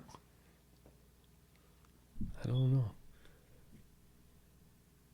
No matter what, you're not a dick for answering because they're born now, right? So that's just they get to say thank you for that. I would probably have as many kids regardless. Probably. Okay. I was just curious. I'd probably have more kids if I wasn't so busy fishing. So I'd be As home long more. as long as the payouts on the other side of that are making up for that, because I think what's the most you won in one season? Like if you counted it up, what's the most tournament like dollars you won in a season? Probably close to 90, Dude, if I'd guess. like I'd kill for that salary right now. It's hard. I'm trying. I don't know. I'm trying to think. So that the Gull tournament was that 13 grand? Something like that. Yep. The next week I won Serpent, which was a $60,000 Skeeter. Yep. And I then know I whatever cashed for local checks, and I won the Blackfish Classic that year. That's I feel like we're getting on it. And then local stuff. Local stuff. I think that was So 90, yeah, at least 90. yeah somewhere in there 90. Peter's the 1 year with the belt with the contingency. What did he win? 2 events or 3? He won 2 that year, I think. Plus 20 grand. Plus 20 grand. Yeah. That is wild to me. So Peters, he's won over 6 figures fishing the Champions Tour. Thanks to Vexus. Not even counting Vexus. Oh, total career or 1 year? Career. Career, yes, yes, and you got to be close to. I haven't checked the Champs Tour site, but I'd be curious. I think they got it up on there. Probably 300,000 probably. Just Champs Tour. Just Champs Tour. Or close. I don't know really, I guess. Well, I mean, I think they had that in the Anglers tab. See, 4 boats. Yeah, probably 300 grand, right at 300 grand. Oh, dang it. Still building They're the up. website. Yeah, so I stayed at Dane's house last night, actually, and him and Danny were having this argument about this page. Because Danny was like, no, we're just doing earnings from last year. I'm like, you can't just do earnings from 1 year. No, you can do it all lifetime. Yeah, you do the big number. Yes, you Yeah, gotta. I don't want to see $3,800 next to my name. No I one want wants to to see see lifetime. five numbers. And Yeah. Noah wants to see 6. They should do I that. want to see 5 digits. Noah wants to see 6. They should do total amount with cash and prizes and put a number there. Boom. Yeah, dude. Doesn't Bassmaster do that? Take the don't- value of your prize and add it into your winnings? Good question. I don't know. I don't know if these guys. I don't know if they do or what. But yeah, so their bios will probably be up to date by the time this podcast. Just because like it's not like I'm not like selfishly like yes, obviously I want to see a bigger number there, like just like you would, Oh, but for like sure. you have More money's better than less money. you have multiple anglers over 6 figures in earnings on the Champions Tour, That's so cool. but it doesn't truly show it because it just says one a boat, Oh, it doesn't add the value. Yes. So it says your numbers plus 4 boats. So if you had outsiders looking in, like, oh, do I want to fish this? Let me look at it, if it's worth it or not. And they say, click on Matt Peters. Like, oh, he's done well. He's won, I don't even know, let's say 60 grand, 50 grand and a boat. Okay, well, he's fished for blah, blah, blah years. But if you put that into a value and a number, it really makes it, Much he's bigger won difference. 120 grand in 6 years. Holy cow. There's some serious money to be made here, Straight up. Like, If you can fish, if you can compete, and Yeah. if you can fish like Blakely or a Charlie or a Tommy or a Noah or a, Walker, like yeah, Walker's killing it. Holy cow. he's put one away every year. He's that got he's 3. fished. He's got Yeah. 3 now. 3 in 3 years. Peters has got 4. Yep. Hunter Wentz got 3. Yep. Walkie's got 3. He's a great dude. I think that's it. And Leitner's got 2. Capra's got 2. Yep. You've got 7. 7. There's a lot of guys that have won multiple events. For sure. I don't want to be greedy. I just want to win one. You will. I know. You will. I won't quit till I do. Then I'm done. Then I'm retiring. You've come so close. I know. I thought the river was yours for sure. Like I just like. That's the one. That's the one I felt like I got like that fuzzy feeling. When he started It's cracking my him in the day. second half right away, I'm like, oh, he's gonna run it. Kiss of death. I'm like, there's no way he's catching him again. I asked my marshal, I'm like, still catching him? He's like, oh yeah, he's catching him again fast too. I'm like, oh boy. I'm like, well, it's his Teals. We're all fishing for a second now, And I asked a little bit later, I'm like, how's Teal? He's slowing down a little bit. Oh yeah. Oh, and that Walker's catching him. I'm like, oh boy. I was just getting barely enough bites to keep doing what I was doing. It was just, yeah. It was like the wind just slowly, like it just wasn't. If it's meant to be, it's meant to be. And I think I was just blessed for the more broken road. I'll tell you what, though, Walker, he's a closer. If he gets in the hunt, he closes every time. That's what I want to like. That's what I'm wondering is like. I feel like I just fish the best I can all day, right? But I feel like I run out of steam. I put myself in a position where I run out at the wrong time. Like I look at that tournament that you beat me on Gall, and I put myself in a position to beat you, but I did it the wrong order, and I ended up like running out of water and time. Yeah, And that makes sense. And then, yeah, same thing on The river. the river. It's just a matter of like the river. It was like just, it's not like my adjustment was the dock you were fishing. On the river, my adjustment was right where Walker was fishing. And I couldn't see him there the whole time. I didn't know he was there the whole time. So it's like, all right, Walker took the lead. I got a good spot right outside of here. Stay calm. Everything's going to be okay. Pull the trolley up or, idle out of there. And Ron's at the mouth. I'm like, how's it going, man? I'm like, you mind if I just go to the left? He's like, I don't mind, but I think you're not going to like what you see when you get around the corner. Oh, no. And I get around the corner. I'm like, oh my God. so Ron's right where I would be there. Walker's. Okay, so how the hell did he peel on him right there that good the whole time? That's when it was like nothing made sense anymore. And then Ron told me after the dirty water thing. And then it was like light bulb went off. But That'd be sad. no, dude, that was the Lord's work. That's the way it goes. I won't argue with the Lord, man. That was straight up the Lord's doing. The universe works in weird ways, but closing. See, I don't. And I just was kicking myself because I felt like I put myself in a better position than I ever had to close it down, and I felt like I choked it, but I felt like You didn't have. What else did you have? exactly. It's like I felt like it looked like I choked it, but I felt like there was literally nothing I could do, and it's just like literally tournament fishing, and it didn't work out. But I think about it, Ron got fucked the worst out of all of us. He got 8th. And he was in second going into the second half. Yeah. And him and I were on the best stuff. So it leapfrogged him to Walker. I still got what I got, and I got a 3rd place finish out of it, right? Yep. All his shit got leapfrogged to Walker. All of his bass. So it's like, it could always be worse. I feel like my problem is like I always start so slow in these Champions Tour events. I never come out of the gate swinging. Never. I always got to scratch and claw my way.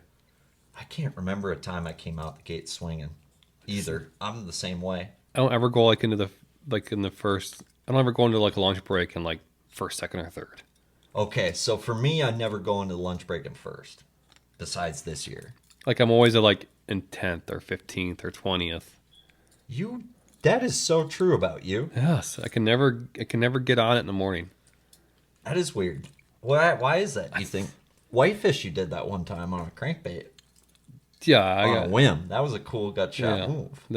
I think that's why I struggle in the morning. I always go to my practice, and then my practice doesn't work. So after about 2 hours, I'm like, we're gonna start winging it, and we're gonna start making gut shots, and just gut calls, and I start to figure the pieces of the puzzle out that day, and I start to move up and move up and move up.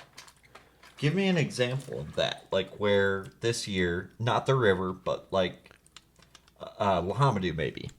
Yeah, Alhamdulillah. So I went. Where like what did you? So it didn't go as planned. No. And what did you resort to, and what did you figure out stumbling around? Like where do you go to stumble around? I what? said too much. No, without getting specific. Let's talk snacks, not the whole kitchen. I went to what I thought was my biggest, best school that I thought I had offshore. That's the game on Lahamadu. That's how you're gonna win. 100%. You need to dumb fish not offshore. To start there. So I go there, and I'm catching fish, and one here, one there. I'm like an hour in, and I'm just hovering at like 20th. I'm not moving up, I'm not going down, but I'm hanging in there. I'm like, well, I can keep doing this, and Yahoo, I might get a check at the end of the day, So I'm like, you know what? I'm just gonna go sample something. I haven't fished anything like this on this part of the lake, but I'm just gonna go sample. I want to see what the fish are doing. So I run for like 30 minutes, some new water, just start sampling stuff, doing something completely different than I was doing. Boom, pop one, boom, pop one, boom, pop one, boom, pop one. I'm like, okay, so now the wheels are turning. So I'm like, all right, boy, I actually caught fish on this part of the lake doing what I just did here. So around there, boom, boom, boom, start catching fish. All right, so the wheels are turning even more, but it's not like... Did you adjust mid-range or shallow? Mid. That's all I'm asking, right? It's like... Mid to shallow, like... Uh-huh.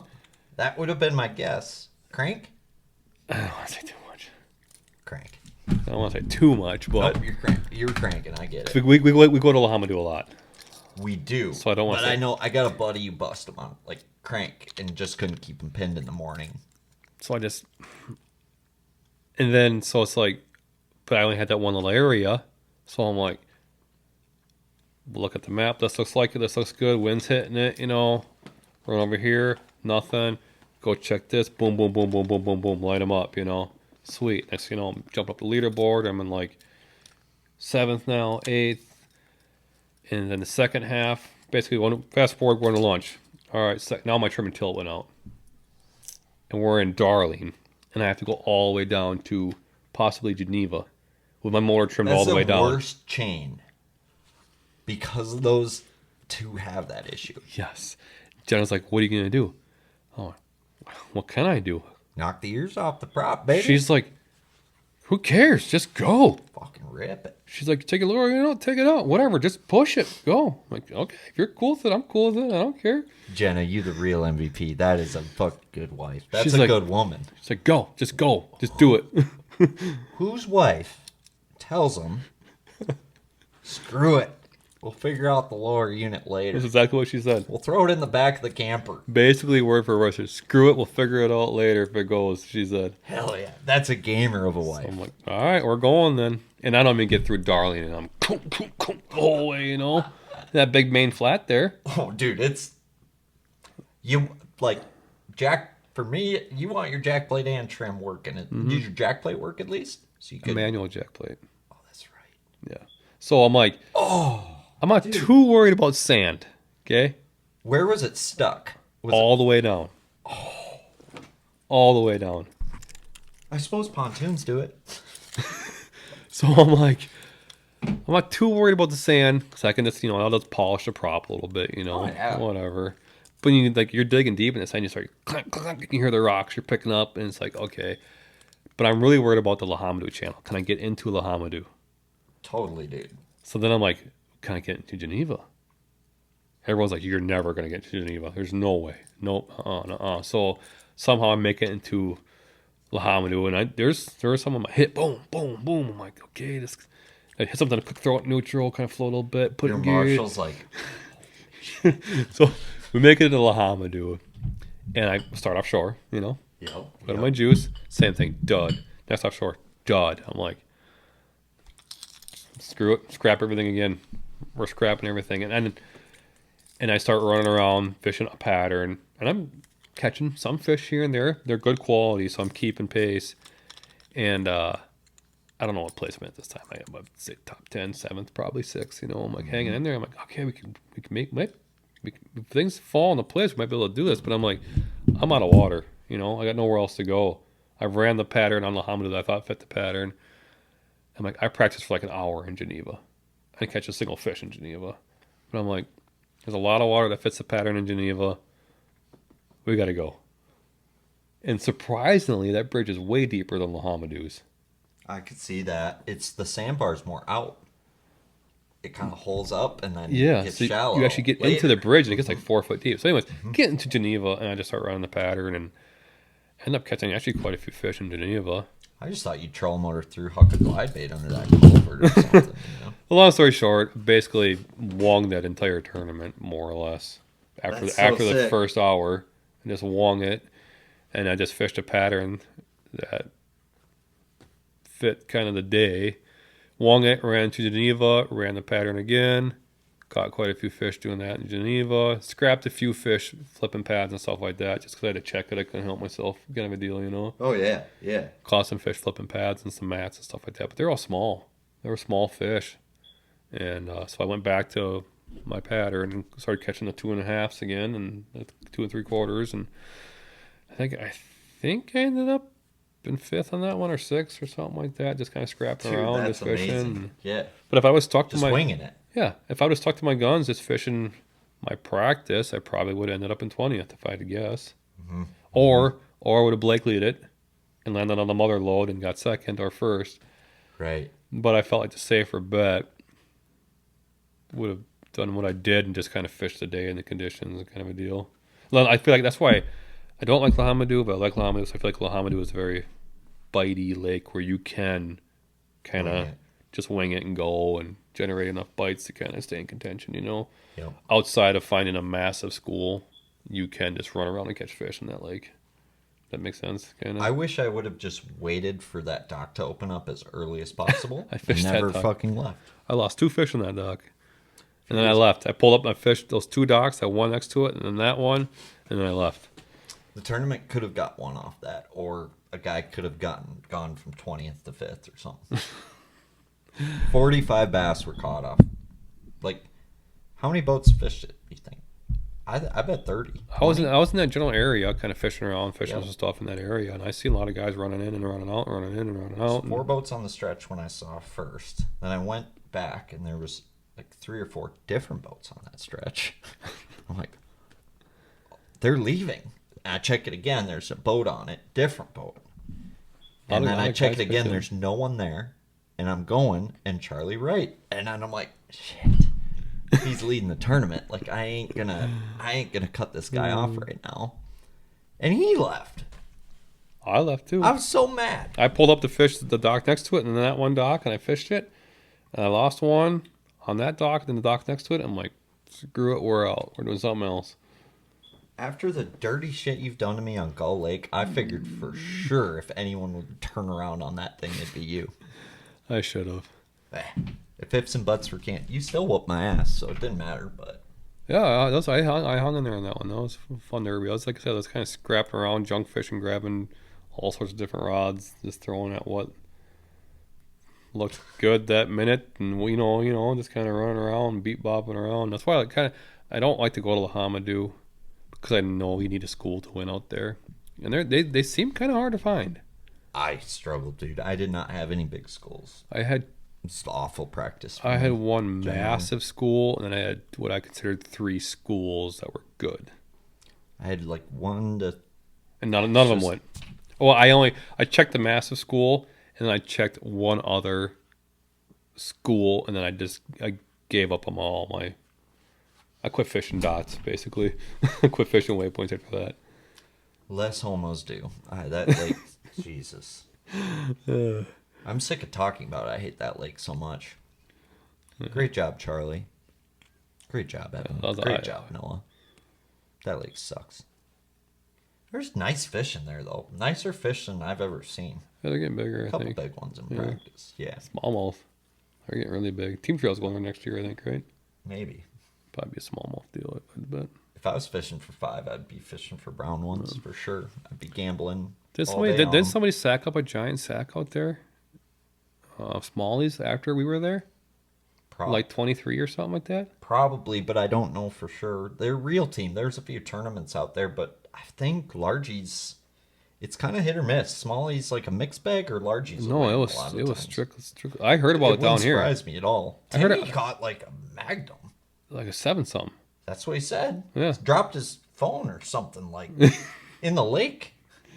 Well, I was driving by. He was about to take a picture. He's like going it. like this. And I roll up, I'm like, what? He's like, you're never going to believe it, this and that. I said, where's the photo? He's like, I didn't. I dropped my phone. He said, I couldn't get a picture of it. He waved me down to tell me about it. And that's why I felt so bad. It's like, bro, no one's going to believe you. You don't have a picture of it. Like, I believe you, but like, the fact that happened, it sucks. Like, can you imagine? 7-2. 7-2. I'm like, oh my God. The one fish you would for sure want a picture of. And like, I wonder if any fish has been recorded that big out there. That's the biggest one I've heard of by 3/4 of a pound. I don't know. I've heard of like 1/6 out there. I don't fish I like very much. I guess I wouldn't know. Oh, no, there was a high school kid. My father-in-law knows them. And they were out there practicing for a tournament. I can't remember exactly what it weighed, but I want to say it was over 6. It was a largemouth. I seen a picture of it, and it was legit. It was over 6. And it was on the Hamadou chain. Damn. It was a tank. They were practicing for a high school tournament. My father-in-law, it's going to drive me crazy now. I can't remember the name for the life of me. But if they're listening, they're probably going to know who they are. Maybe they can comment or something on YouTube or message you or something like that. But yeah. I mean, there's some giant walleyes in there too. Like, yeah, and how deep the lake gets, it doesn't surprise me. Yeah. Like, I wonder what kind of bait profile's in there. Like, if there's some bigger bait that is, because Carlos is like 100-some feet. Yeah, it's really super deep.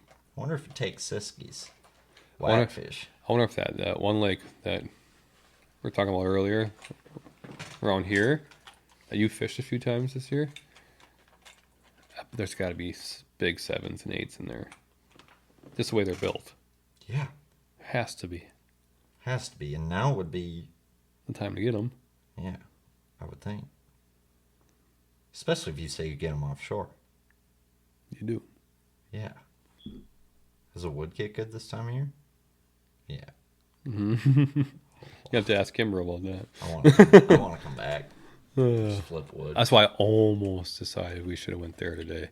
We want to do some gliding. I just felt like a glide bait day today, you know, like. Dude, when in Rome. It's that time of year, and I've always wanted to do that with you, so it was. It was a fun day. It wasn't like a super epic day, but it was fun. I'd say typical glide bait day. Hey, just so you guys know, Noah caught 3 bass over 5 pounds today. It's like, Do you know how many people would be bragging to their grandmas about that? Grandma, I caught 3 over 5 in one day. It's the best day I ever had. So, a matter of perspective, right? Yeah. Like, from like a deer hunting aspect, if a guy's after, like, we had 3 8-pointers today. Right? We didn't have 12 pointers. Our goal was not to go catch a bunch today. It was to go catch one over 6. That was our goal. I told you, man. I know how this game works, and like, I'm not here to catch a lot of bass today. We played the big fish game. We did. I think we bailed on that one like a little too early, maybe. I was getting a little antsy. I just wanted to put you on some fish, and I felt like maybe we should have moved, and we probably should have stuck it out. Never worry about me, because I fished a day with Seth, and I got like 2 bites all day, and I loved it. I loved every second of it. Right? And like Blakely and I went out on a lake by my house, and we got 6 bites all day, but he had 1 over 5. It's like, and it was a tougher day, but I knew that. Yeah. And I like that shit. But you have to just have the mentality for I just it. felt like I wanted to put you on fish. I'm like, oh, we should move. Where like normally like me, I would have kept grinding on that lake. You know, I would have kept grinding with you. I would have had 0 qualms. we still had a good. We still had 24 pounds. I got to catch like 5 spinnerbait and like fish and like 15 casts today. That was funny. That spinnerbait. That was cool. And then That spinnerbait. Noah's spot, like, you're peeling and peeling and peeling and peeling. Noah's like, are you throwing on the edge or in the middle? And I'm like, we're on the edge. He's like, I need to throw a glide down that. I was like, yeah, you do. First throw with the glide, 4-pounder. I swear to God, I got all them rats out of the way with the spinner buggy for you. That was literally the first cast. It's so funny. Like a 4-1-0 or something. I was like, this guy's for real. Yeah. Oh, that was hilarious. How much time do you think we're at? 252. He's learning, folks. Usually when I ask him, he's like, hour and a half. But now you know where the timer is. But so I'm probably going to start driving home, but I think we should give people a little taste of what's coming with this. So this is Noah Schultz's custom color Grace 240. It's going to be available at Thorne Brothers and select retailers at some point this winter. This is a limited batch. There's only going to be 100 of these made in total. And I would say if you're interested in pre-ordering one of these, we don't have a pre-order deal set up yet, but message Bass Galaxy on Instagram and say pre-order. No, you have to message the Bass Galaxy Instagram and you either have to say Noah's Carp or Carpe Diem. And then that will get you in line for a pre-order. And then when we do the post to order these, I will forward that to everybody who messaged me on Instagram. So not only are you supporting an awesome Japanese company, but you're supporting a local guy like Noah here and myself. So, and you're going to catch some big bass. So, pretty sweet, dude. You've got your name on a JDM custom glide bait. Ow. We still got to think of a name. I know. I'll have the wife figure that up for us. I know you're a humble dude, but I feel like your name's maybe not your last name, but I feel like the name Noah needs to be in the color name. We'll see. All right, we'll figure it out. And then if you guys haven't followed Noah on social channels, check him out on Instagram, Facebook, and do you have a YouTube channel yet? Or no? Well, check out the Teals Bass Galaxy on YouTube then. Give us a subscribe. It costs you nothing. These glide baits, they cost a little bit, but hitting the subscribe button costs nothing, and it helps us keep this show growing. Helps me get to throw glide baits with Noah and share this awesome information with you guys. So this is Teals Bass Galaxy with Noah Schultz. Checking in, checking up.